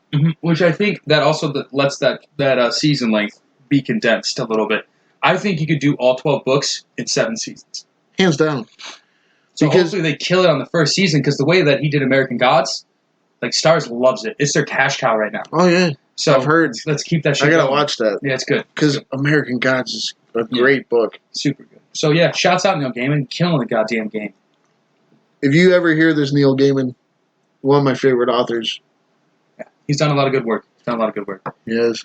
right, I got one for you. It's gonna deal with the topical shit, but Hal, I want to say her name correctly. Halle Bailey. Halle Bailey. Is that how you say it? Okay. It's like Halle Berry, But it's a But tongue twister. Bailey. Okay, so instead of Berry. if I had a speech impediment, it would sound like that. Halle Bailey. Yeah, exactly. Welcome Walmart. Anyway, she was casted as Ariel in Disney's live action Black Ariel. Little Mermaid, and the internet is not here for it. Why do you? Okay, Let me go ahead and do this real fast, bud. do it. Well, I picked the worst article. A majority of Disney fans were thrilled to hear the R&B singer and Grammy-nominated duo Chloe and Halle, and that is Halle Bailey, would Okay. be taking on the role of Ariel, and some insisted Bailey couldn't play the cartoon mermaid because she's black. So it's just like what I'm seeing right now is a sequence of tweets and stuff like that. But I guess there's a black Twitter and a white Twitter. I don't have a Twitter. Basically, So the white Twitter people are freaking the fuck out. our races are shit. Okay, but hey, we talked about a double-edged sword earlier. I think this plays into it. To say that it does. Okay, because we get not we as in the most movies get a lot of backlash for whitewashing, right? Yeah. So reciprocation is going to happen. So when you cast a character most people know is white Oh, I'm with you. as a black person, some people are going to be dumb about it. I don't give a fuck because the skin color has nothing to do with the narrative. No, It's a not at mermaid. all. It's a fucking mermaid. We all know that everyone loved Jason Momoa, who's a Samoan, as Aquaman. Aquaman's who's white dude. always been A white as blonde-haired shit. dude. Yeah. Arthur Curry. Arthur Yeah. doesn't even sound Samoan. Not at all. Maui sounds Samoan. They were just like, we're gonna have. I'm not even going to read the article because it's just a ridiculous. series of tweets. My biggest thing is if you can do the job and execute, and it does not have to do with the character's backstory. Like there's one tweet that said take the girl from The Princess and the Frog. I've never seen that movie, but she was a black Disney princess. Yes. They're like, make her white, And and she was everyone's the going to lose first their one. shit. And I was like, but that takes away part of her character. The Yeah. reason she was black is because that's part of her narrative. Exactly. You can't make Mulan white because it's part of her narrative. You can't make the Exactly. girl from Brave Asian because it's part of her narrative. This is a mermaid. You give a fuck about a fish? A fictional fish who, by definition, is supposed to sing great songs to lure men to their deaths at the bottom of the ocean? Are you fucking kidding me? What do you Basically. even have to worry about? Let this movie happen. Just let it happen. Matthew Broderick was the voice of Simba. We changed it to Donald Glover. So what, now? We're just going to go back and forth on a race trade? It's fucking obnoxious. I don't give a shit. It's not like I got a white Shaft. It's not. It's not like someone decided that we were going to make Dwight D. Eisenhower a black guy in a biopic, okay? It's not happening. Freddie, like, we just, for all intents and purposes, a white Shaft would be great. But that made me think so much of a thing I saw on Facebook. Because I'm friends with a lot of Native Canadian women. We know. One of them put a picture, Pocahontas. Yeah. And it said, "Oh, John, you have a pink weenug." And I was like, "Oh, weenug must be dick." And I don't know. like, okay. So I'm sitting there like, yeah, white guys don't exactly have, it's not a white dick. Like sometimes you're OG two-tone about it. Who knows? Who knows? But no, I'm just saying, like, as long as it doesn't affect the actual narrative of the story, like, I understood the backlash that happened when they wanted to have the dude with the hammers, the tall tale, he had the hammers and he hammered the railroad. Fuck, what's his name? Fuck, John Henry. Thank you. Because that's who they named Steel after, Superman. And they wanted to make Dwayne Johnson, John Henry. And I was like, I could see why there's some backlash. Because the narrative is about, a black guy doing the deed. Because again, and then you're going to try, I mean... This is about a woman with a fucking Jamaican crustacean and a pussy of a fish friend. Yeah. Yeah. You've never seen the Disney version? No. Because I've read the real book. The Hans Christensen version is very dark. I've read the book. Like, she gets her tongue cut out, and then they cut her foot off, and then he ends up marrying someone else anyway. Yeah, it's glorious. And it's fucking, that's what that is. That's not what the Disney version is. The Disney version is a lot more I assume under not. the sea. But it's like, who gives a fuck if she's black? I don't care. Just like when they were talking about Zendaya playing MJ. I was like, who cares if she's black? It's not part of her narrative. It's not. It's really nowhere near. And they're from Atlantis. We don't even know what people in Atlantis look like because Atlantis wasn't real. Unless you watch Stargate.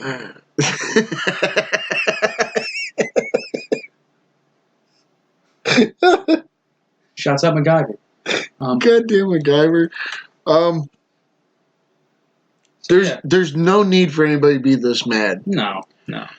I know it's going to happen because, like we've said before, the Asian girl from Star Wars, she took a shitload of shit. Hers is on a whole different level, though. It is. Because she was playing a character that wasn't even based on anything. It's just a character. You just got mad because you saw an Asian because you're a piece of shit. Exactly. It's a difference. But there's no reason to be mad about, like, an ethnicity change at all. It's... Yeah, I don't understand why people are so mad because, I mean, I've never seen the movie. I have no ties to it. But I've seen the animated version next to this girl's face. They look young and they look pretty. She's a young girl. I'm assuming she can sing. She's part of an R&B group. A Grammy-nominated one. Okay, so she can sing. That's all you need in a Disney movie. Yeah. Like, 2/3 of your movie is going to be singing. You know, the big up-in-arms thing that should be happening right now is Mulan live-action trailer came out. They don't have the dragon in it. The little dragon friend Eddie Murphy played. I know you've never seen it. His name's Mushu. He's not in the fucking movie at all. Not in the trailer, one bit. But he's a huge part of the movie because it's one of the reasons why she's able to do so well in the war. Oh. Not even in the movie. They changed the narrative of that. That's more upsetting. A little bit. That's more upsetting. But this is fucking nothing. This is just Twitter being Twitter and social media being dumb as fuck. I don't know. Like, part of my thing with Disney is I know the stories because I've read them, like the real ones. But everybody goes, but you don't know this song. You don't know this song. You don't know what happens here. Like, okay, maybe not, but to me, the originals are, and I don't know. Maybe it says something about me because the originals are usually pretty gruesome. Yeah, well, that's because all those tall tales were like in the 1800s, or earlier, and they were like allegories and shit like that. They were like cautionary tales. Yeah. So Yeah, just don't fuck fish, and who cares if they're black or white, because they're just gonna sing some dope ass songs. My favorite mermaid story was told in Futurama. No, dude, Splash. Splash was with Tom Hanks. Yeah, Such a bad movie, dude. It was a bad movie. Tom Hanks came a long way, but when you watch Futurama, these people got sunk in the lost city of Atlanta. That's Atlantis or Atlanta? Atlanta. Oh. And the Coke factory turned them into mermaids. Because like the Coca-Cola just drifted through the ocean and it made them turn into mermaids. That was my favorite mermaid story. Were any of those mermaids black? Yes. Well, then I rest my case. I want to say the one Fry was banging was black. I'll rest my case right there. What do you got, bud? All right, I got Shouts out Halle Bailey. Halle Bailey. What fucks me up even more was Halle Berry. There's an article about her congratulating her and telling her how to get through this. Because people, she had to deal with it with Catwoman. Yeah, people were so shitty about her playing Catwoman, which that movie wasn't good. That wasn't her fault. But that's not her. Razzie, so but that's not her fault. No. It's a bad movie from the But she knows what it's like to be a person of color playing a role that white people are like, don't do that. Yeah. So I've got some fucked up stories. I still got a couple news. I got one more news thing. Go for it. One more topical thing that also ties into this Disney heavy goddamn episode. Let's do it because let's do the fuck stories last. Okay. Well, I got this Disney one. Okay. So I know you don't watch a lot of Disney movies, but there's a extended scene in Toy Story 2 where it's basically like a casting couch.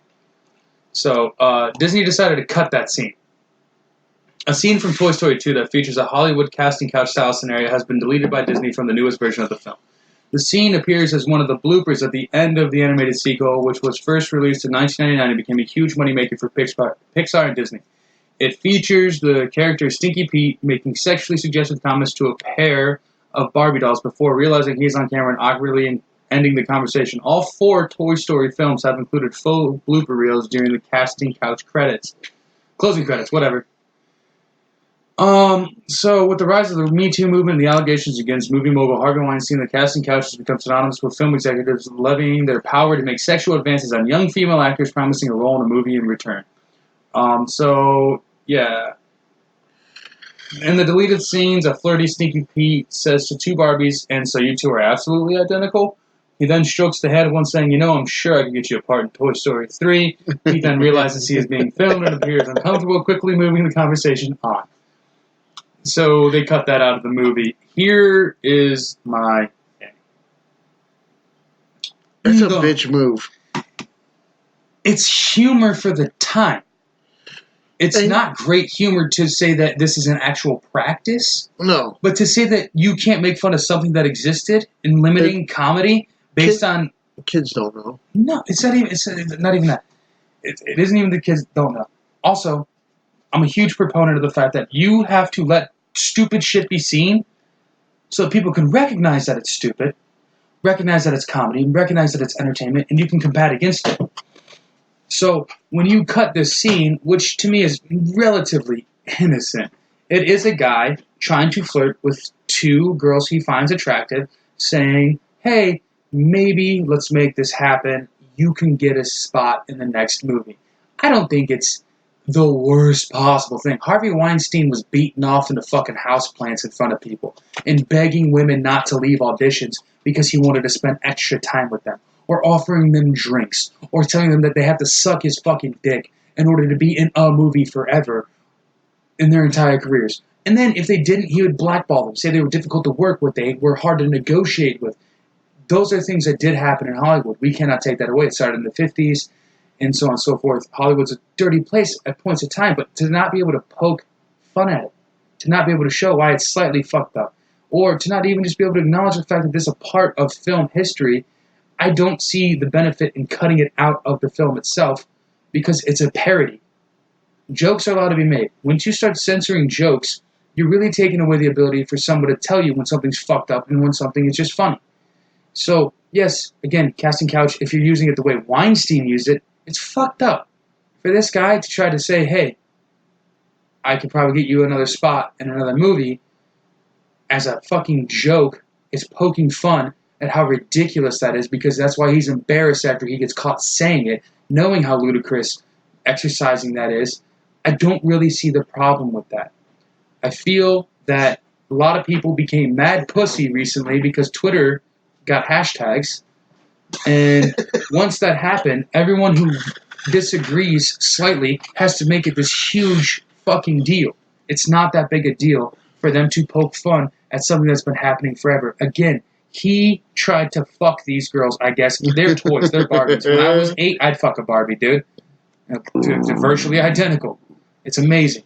But he also got caught on camera and immediately backtracked, knowing it's embarrassing, it's gross, and disgusting. So it shows that we acknowledge the fact that people exercising their power to try to get some fucking pussy 20 years ahead of time. But all this shit was already known, and we still elected the guy as president. So let's chill the fuck out, okay, Disney? Get a fucking backbone.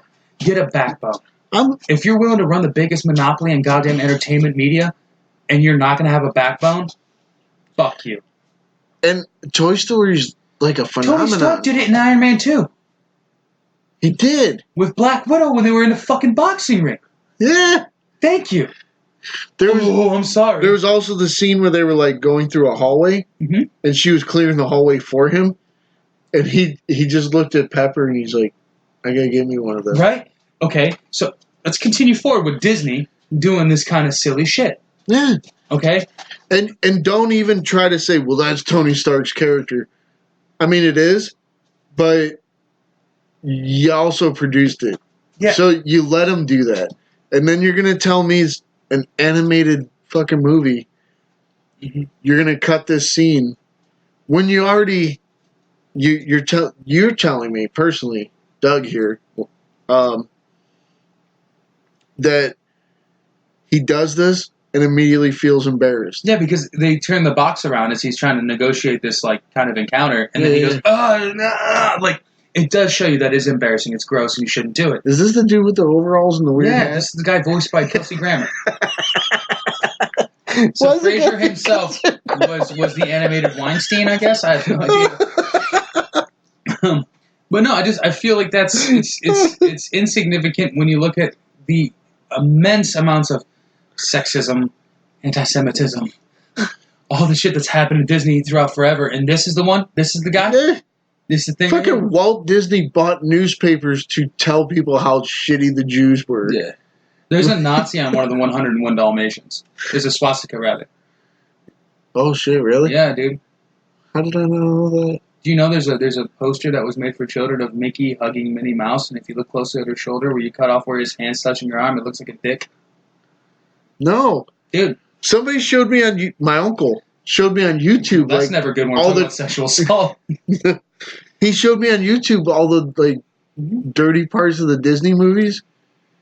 I didn't see that because there's like the priest in the Little Mermaid gets a boner when they're getting married, and they're towers of dick, and like Snow White got made out with while she was passed out. The Lion King says like let's have sex in the stars or some shit. It just says sex. Okay. Yes, but again, Snow White and the Seven Dwarfs, Prince Charming kisses her on the fucking mouth. She's passed out. That's a Me Too movement as well. Shouts out to fucking, not giving a fuck about the past too much so because there's a Toy Story 4. That's why. Yeah. Toy Story 4 happened, and someone got outraged because, I don't know, they're not getting any player action. No one wants to cast them on their couch, and you're being a pussy about it. Stop it. If you're going to do that... Kelsey Grammer's playing a hillbilly. It's hilarious, actually. But if you're going to do that, I mean, there's so many things that happen in these movies because what happens in children's movies is you make the innuendos to keep the parents involved. Because if you watch a straight kids movie, it's fucking boring as shit when you're an adult. As a 20-year-old man with 2 kids, I'm over it. I seen Shrek, the first Shrek. Oh, dude, fucking filthy, dude, filthy as fuck. If you're smart enough to know, that movie is so goddamn filthy, it's unreal. Did you look at the tower? You think he's compensating for something? Yeah, you're like, yeah, exactly, because he's short and the tower looks like a big dick. That's the entire movie. Yeah, just little knocks, subtle nods. They made me watch that like junior year. Mm-hmm. And I'm sitting there the whole time, I'm like, this movie's fucking I just filthy, don't know bro. why we're crucifying the past. No, you leave it alone. And just tell them, like, yeah, that was then and this is now. Do better moving forward. Yeah. That was then and this is now. There's a movie with Clint Eastwood, who's an acclaimed actor, one of the greatest directors of all time by some people's money. And there's a scene where he assaults a child. It's spoken about. Paint my wagon, pedophile. Like, fuck you, dude. I'm just saying, if we're going to do this, we have to scrutinize the entirety of film history? Fuck you. I'm over it. I'm already over it. Because, okay, there's not that many people left that give a fuck about Clint Eastwood. Rightfully so. The last movie he made that anybody probably gave a fuck about was Gran Torino. No, $1 Million Baby is pretty huge. It was. Was that before or after Gran Torino? No, that was before, but Gran Torino was also a movie in which you had an old man until the day he died being racist. Was racist as a bigot. So racist. He called him zips. Yeah. That was his words, not mine. When I watched that movie, like, and it's a good movie. Ish. But the whole time he's like, you're a racist. The whole time he's like, these zipper heads, these zips. And I was like, man, he can't be fucking saying that. Yeah, but then I was like, it's Clint Eastwood. People are gonna let it go. Give him a pass. And they did. Gave him a pass. Didn't he? He almost won an Academy Award for that movie. Okay, well then we have to crucify Django. We have to crucify all these great film works that show you that something is wrong. And it's not. That's not good. It's not a good thing to teach. You shouldn't be. You shouldn't be teaching people to go backwards. Because, okay, I'm sure all of us have racist grandparents. I have racist parents. Racist parents. Yeah. But we've been better. But we're better. Because we learned from it. We learned not to do that. Mm-hmm.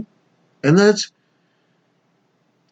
that's the world moving forward. If we start looking backward, you're going to take classic movies away. You're going to take... Dude, remember Chinatown with Jack Nicholson where he slaps the shit out of her for lying? Yeah. Remember you can't do that Gone anymore? with the Wind? Frankly, my dear, I don't give a damn. Boom. The beginning of film, we're going to take away the beginning of film. Yeah, exactly. I think... Because Gone with the Wind and all the movies of that era, which began America's love of film... How many old... You're going to destroy a lot. How many old-timey movies where you see... what the fuck is his name? Godfather. You know what I'm talking about. Marlon Brando. Yeah, where he just grabs a girl by the arms and just forces a kiss on her. Yeah. I'm not saying it's great cinema. I'm not saying it's awesome, but it is what it is. Yeah. So freaking lax. That's all I'm saying. Is we can't crucify the past. We just need to focus on the future and just go, hey, this is an example of what not to do. And by leaving it there, we can build from it and we can learn. Instead of being mad pussy and go to Twitter and just outraging yourself until you get it done. That's the thing I want to say, too. You're going to give me shit because I don't really like The Godfather all that much. Everything Marlon Brando did before that could have been considered rape on screen. Yeah, I mean, there's been rapes on screen. Yeah. You don't see it in movies anymore because obviously it's fucked up and we learned from our mistakes, but still. But when I tell people, like, I don't really like The Godfather, but Al Pacino's pretty good. Nah, it's all bad. But people are like, how do you not like the fucking Godfather? Marlon Brando's the greatest. Yeah, Marlon Brando was pretty fucking rapey in every movie he did before that. Yeah. He just happened to be old enough to play Al Pacino's dad at that point. That's so confusing. But yeah, no, I'm just over that shit. Just stop calling out old movies. They're already made. They're done. It's over. Time frames are time frames. It's because people are going to get shitty with me because I love Superman. But when you watch the old Superman, the Christopher Reeves, and Marlon Brando, you can't say Krypton. He always calls it Krypton. And a lot of comic book fans would be like, it's not Krypton.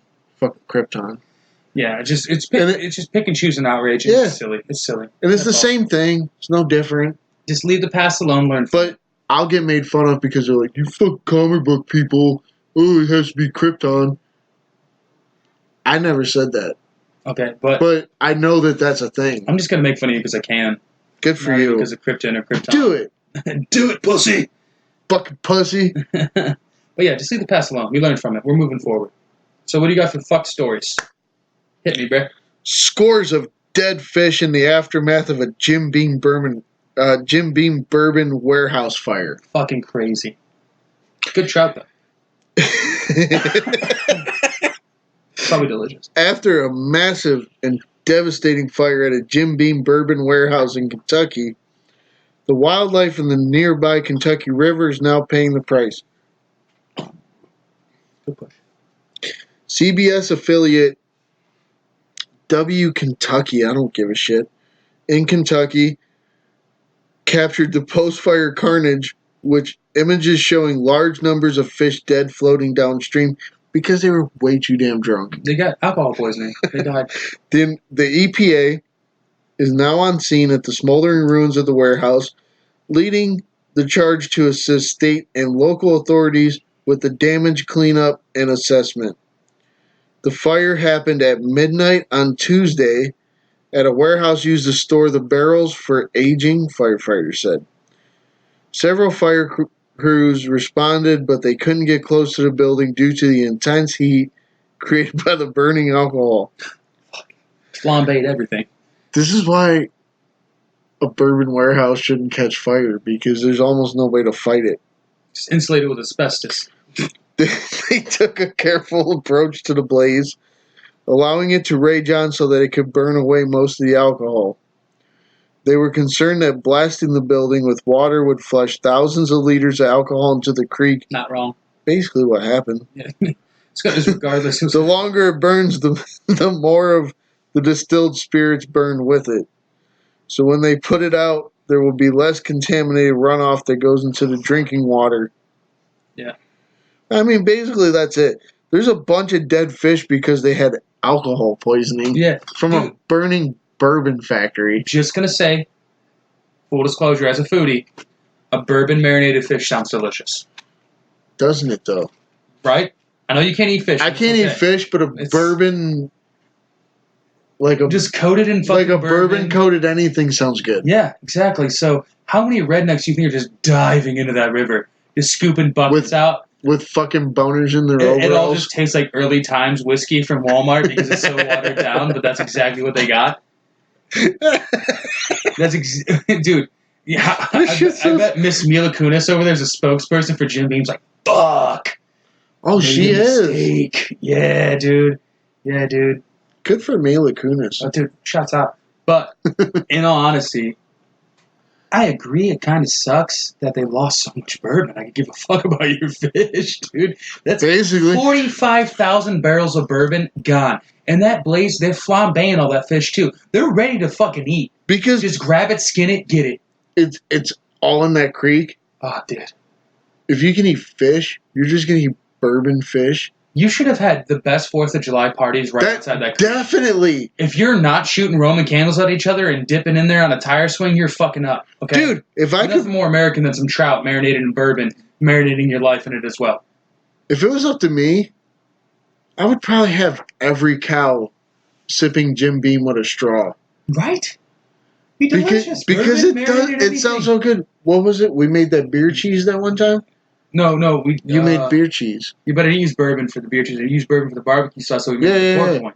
I use bourbon. But still, beer cheese is fucking great. Bourbon flavored everything is great. And then again, it caught on fire already, so everything's flambéed. It's good to go. Gordon Ramsay is chomping at the bit to get in there and clear out those fucking fish. Where the fuck did I have? I had a Jack Daniels burger somewhere. And that was fucking great. I don't even like Jack Daniels. They just put it in a pan, they sear it off really nicely, and towards the end, they fucking dump the whiskey in. Yeah. And then you're like, oh shit, son. And it was great. I bet it was amazing. I'm not a Jack Daniels guy. Yeah, but I'm a flambé, dude. As gay as that sounds. You hold it together, son. That's the third time I've almost spit beer on the computer.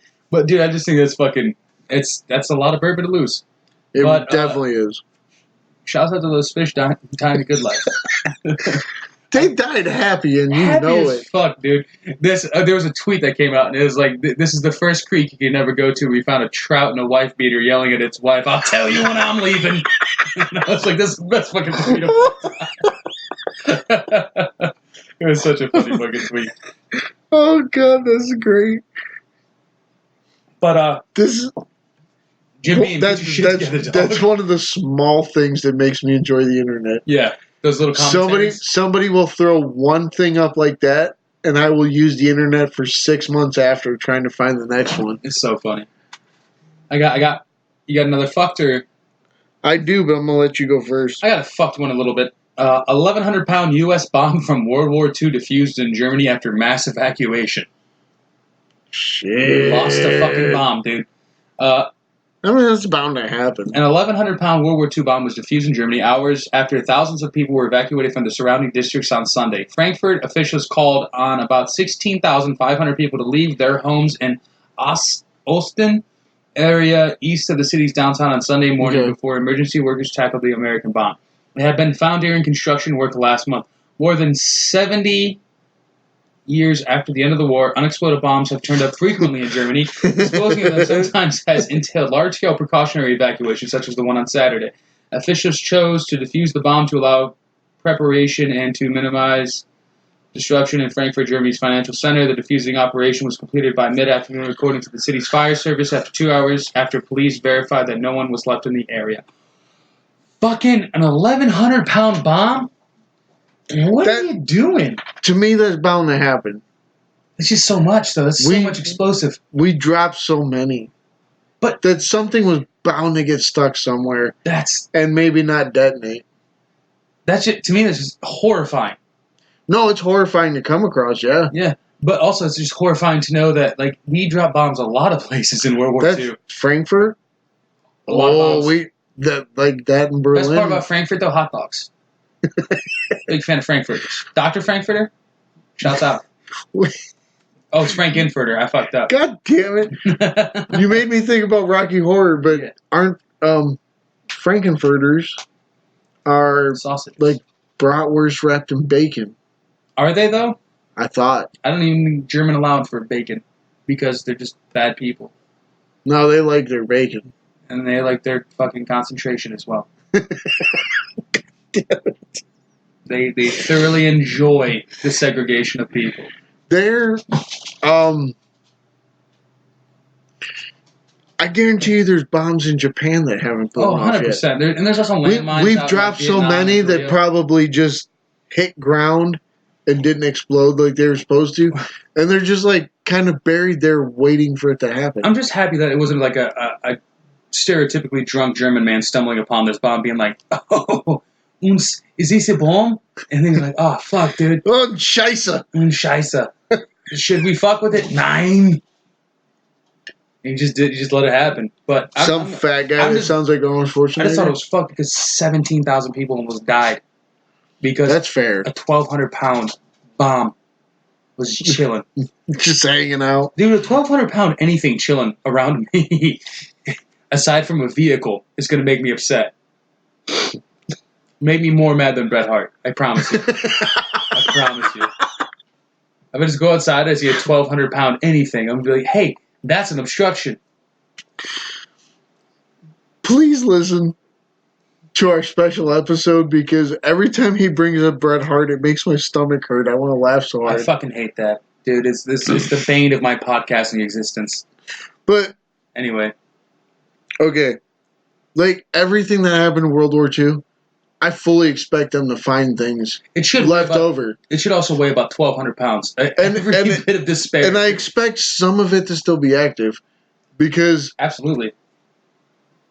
Because we were stupid.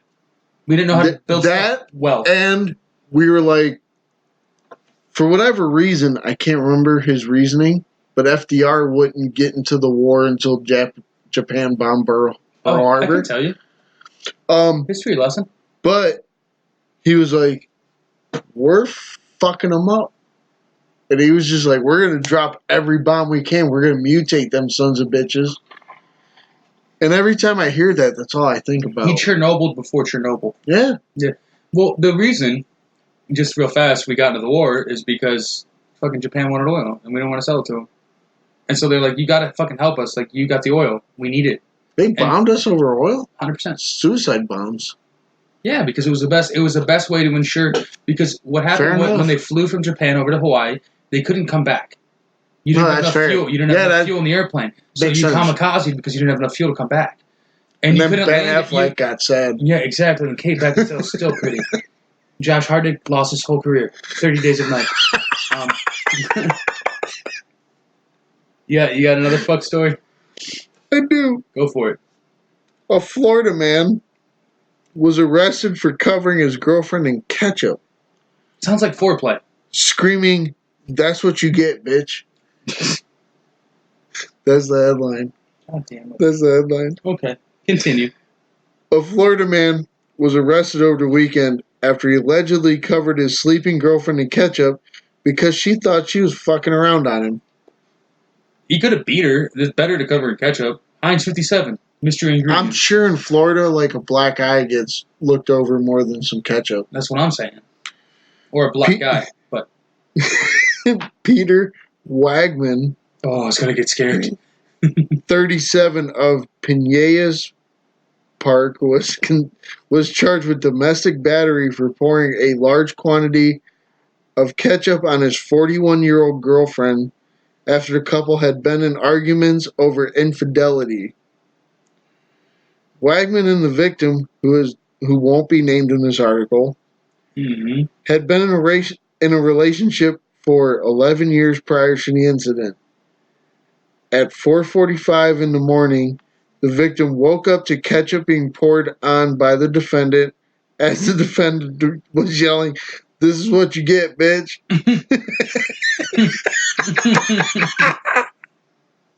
When authorities arrived on the scene, the victim was covered in ketchup. Didn't even shower? You didn't have time? No. Alright, fuck it. I guess not. Wagman denied the allegations of his plea to not guilty. However, the booking officer confirmed that he had ketchup on the right side of his pants following the incident. Oh, fuck. Wagman was arrested more than an hour later at 6:05 a.m. He was released on Monday and was ordered not to talk to said lady. That whole story just reminds me. Oh, there's a lot more. Oh, fuck. Okay. Keep it going. Wagman, according to the Smoking Gun, Wagman and his girlfriend have both previously been arrested for acting out violently against each other with battery charges that were later dropped. In April, Wagman's girlfriend was arrested again after she allegedly hit him during an argument at their house. Newsweek reached out to the Pinellas Park Police Department for comment and will update the story when they receive additional information. Son of a bitch. A city located in central Pinellas County, which is Pinellas Park, has one of the highest crime rates, 50 per 1,000 residents in America, compared to communities of all sizes. More than 90% of Florida communities have lower crime rate than Pinellas Park, whose roughly 52,900 residents have a 1 in 20 chance of becoming a victim of a violent or property crime in the area. They made headlines last month because a mother was charged with abusing her 10-month-old son. Oh, God, that's a bad one. She threw her baby against a fence because she was angry that he was unable to stand up. Oh, that's rough. I don't want to read that. I'll definitely read it. I just did. Alright, fair. When investigators arrived on the scene, the infant had a small bruise near one of his eyes. Oh, no. The mother threw him against the fucking fence because she was mad he couldn't stand on his own. Ah, fuck. That's not even the story I was reading. Oh, dude, I was going to say, that doesn't sound like a ketchup-covered person. No, this dude just fucking, this is what you get for cheating on me, bitch, and he's throwing fucking Heinz 57 on her. It reminds me of that SNL bit. I don't understand. With Will Ferrell playing Harry Carey.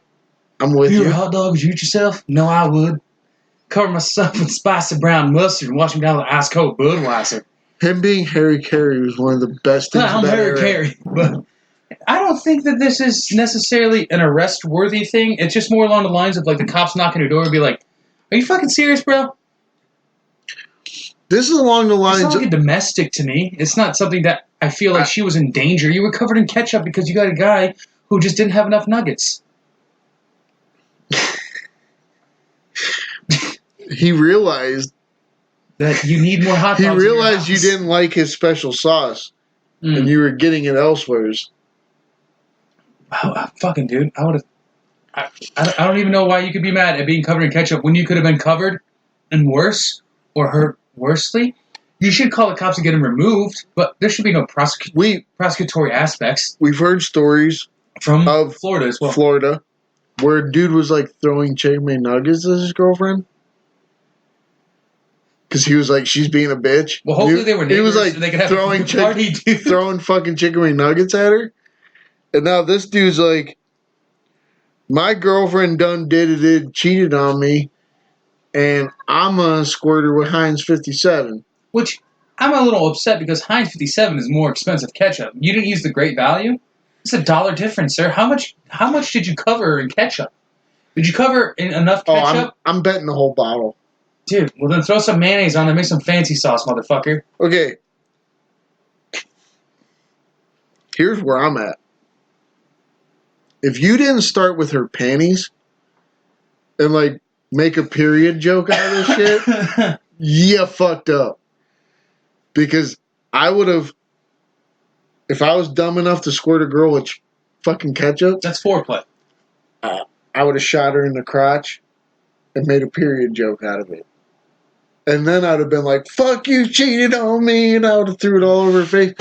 But I'm also not from Florida, so I don't know what the fucking Maybe thing they have is. an abundance of ketchup. I have no idea. You got a lot of tomatoes down there in Florida? You I can have just no idea. waste ketchup on your cheating girlfriend instead of like figuring out you could be better There are off. 6 packs of Ballpark Franks that are pissed. I feel like your girlfriend cheats on you, right? You immediately cover in ketchup. That's all I feel like now. That's the go-to. I kind of feel like he's a little bit better right now for not taking the normal Florida response Beating them. and just beating the living fuck out of dude. her. So Good I guess good for you, buddy. Yeah. But at the same time, you wasted a lot of fucking ketchup. I'm just upset about the fact that it's wasteful. All that ketchup, there's so many French fries that could have been happier. I'm too poor for you to be like, you can waste that much ketchup. That's what I'm saying. All right, well, that's fucked, huh? That pretty much was. You got anything else?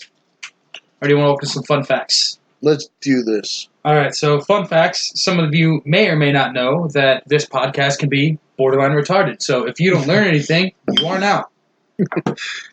Here we go, bud. Among all animals, ants outweigh us in biomass, putting billions and billions of tons up against humans fewer than 500 million. And while they're both tiny and lacking a backbone, krill are the champs among animals worldwide in terms of numbers, with a population estimated at 500 trillion. So biomass, we're 500 million pounds. Yeah. They're 500 trillion. That makes sense. It makes a lot of sense, but I'm just saying Because there's weight. If that's how whales eat. Yeah, well, whales can eat this fucking dick. I have to say it every episode. I don't like animals. But yeah, I just figured that was interesting because imagine if arachnophobia was real.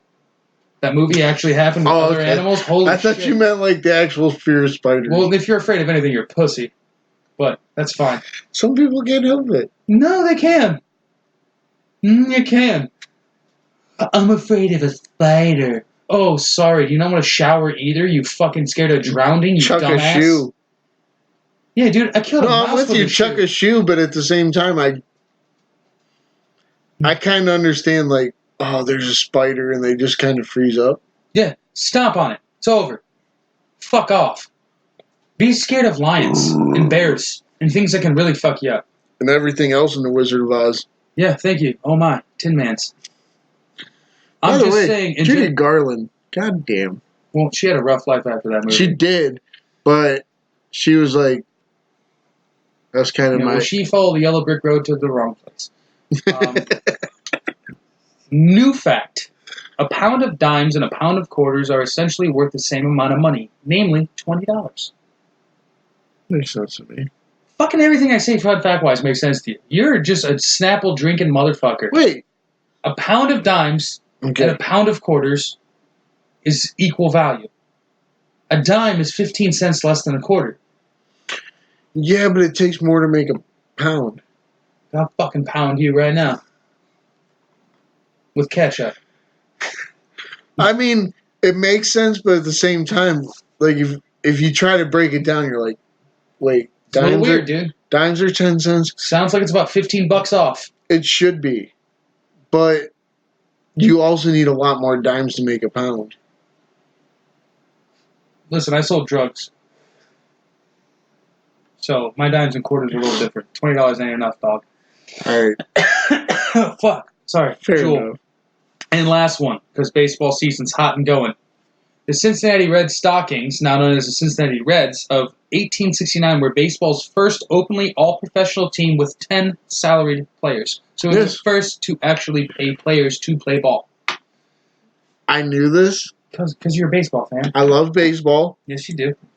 First off, the Reds are the only team that gets to open every season at home because they are the first professional team. It's fair. It's reasonable. And they also have the most redneck jerseys right now. I don't like a lot of the baseball jerseys anyway because have you seen the new fucking logo for the Indians? That C?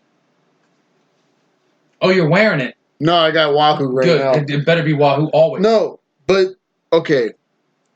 I have grown up on Wahoo. The idea to change it, I get. Nope. Because of the world we live in. Nope. My thing is, here's where I'm at.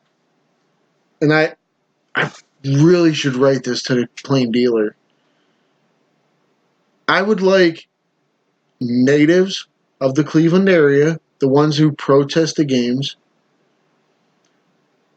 maybe they can come up with a Chief Wahoo that they feel is less racist. Yeah. Because to me, and I've been drinking a lot. Yeah, you're 100% Apache. So I'm going to be 100% honest right now. To me, the Cleveland Indians, it's not a racist thing. I feel like Indians are strong, willful people. Mm-hmm. And they overcame adversity to do the best they could. Like, yes, they were disenfranchised people, but they did. But they overcame, and they're strong, and they're willful.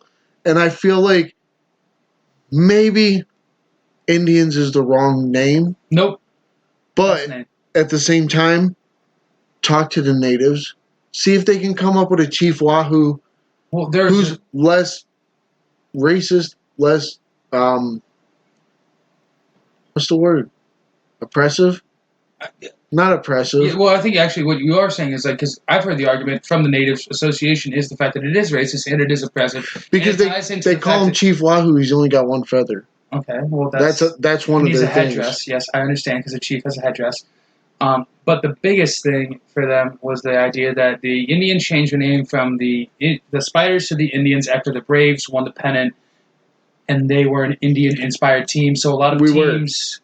One of our best players was native. That's fair. He was a pitcher. That's why we called him the Indians. No, that's what we hit it behind. Allegedly, the conspiracy, I guess, is the fact that the Braves won before we changed our name. So we thought that there was the old folklore, like Indian burial ground, like native spirit, all that stuff. If you named your team after the natives, then you would do better. Now, we've clearly shown you that it's not true. Clearly. However, my big thing was there are way, way worse names going on in sports. The Redskins. Are you fucking kidding me? And then they say that the Chief Wahoo looked like a... The Indians are the first to give in. Yeah, I don't like it. We were threatened with the All-Star. Because we wanted to have the All-Star game because of the economic reasons. So that's why the C became the main thing. I will never give up anything that has a Chief Wahoo on it. That was except for the early and late 80s versions of Chief Wahoo does look a little racist. The brown skin guy. I have some of that shit. Yeah, but that's okay. The one you're talking about is early.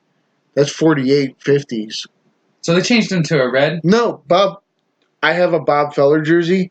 That Chief Wahoo's racist as fuck on my sleeve. And it bothers me, but that's still part of our history. Well, I guess long story short is our fucking logo should have been a sock because they're allowed to have them everywhere.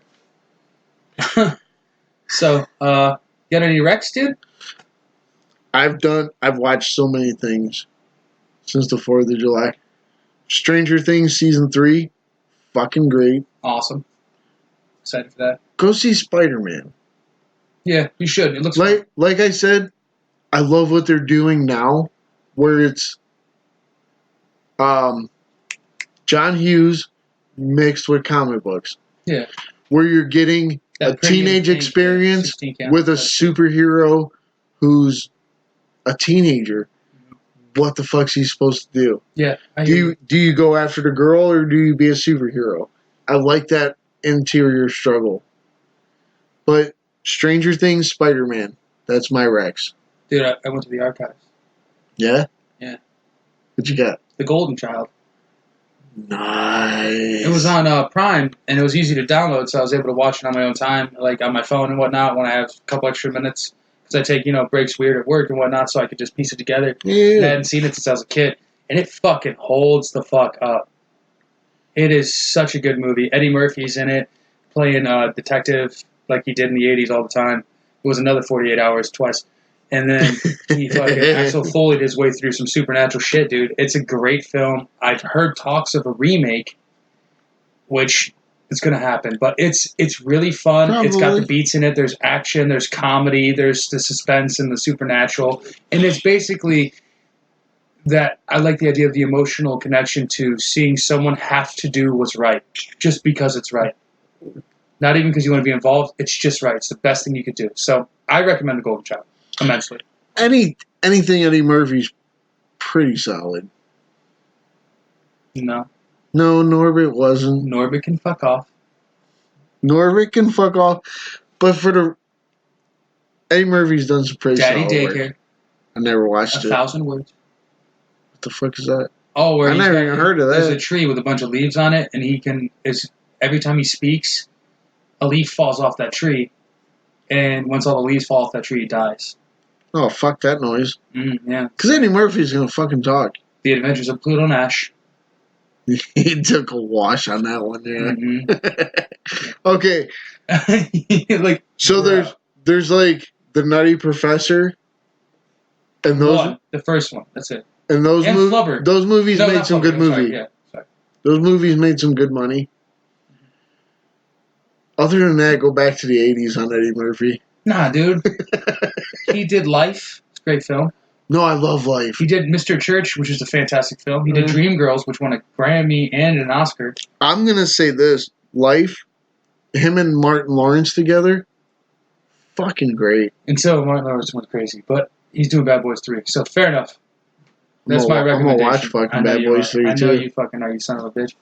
All right, so with that, please rate, review, tell your friends, share the shit out of this.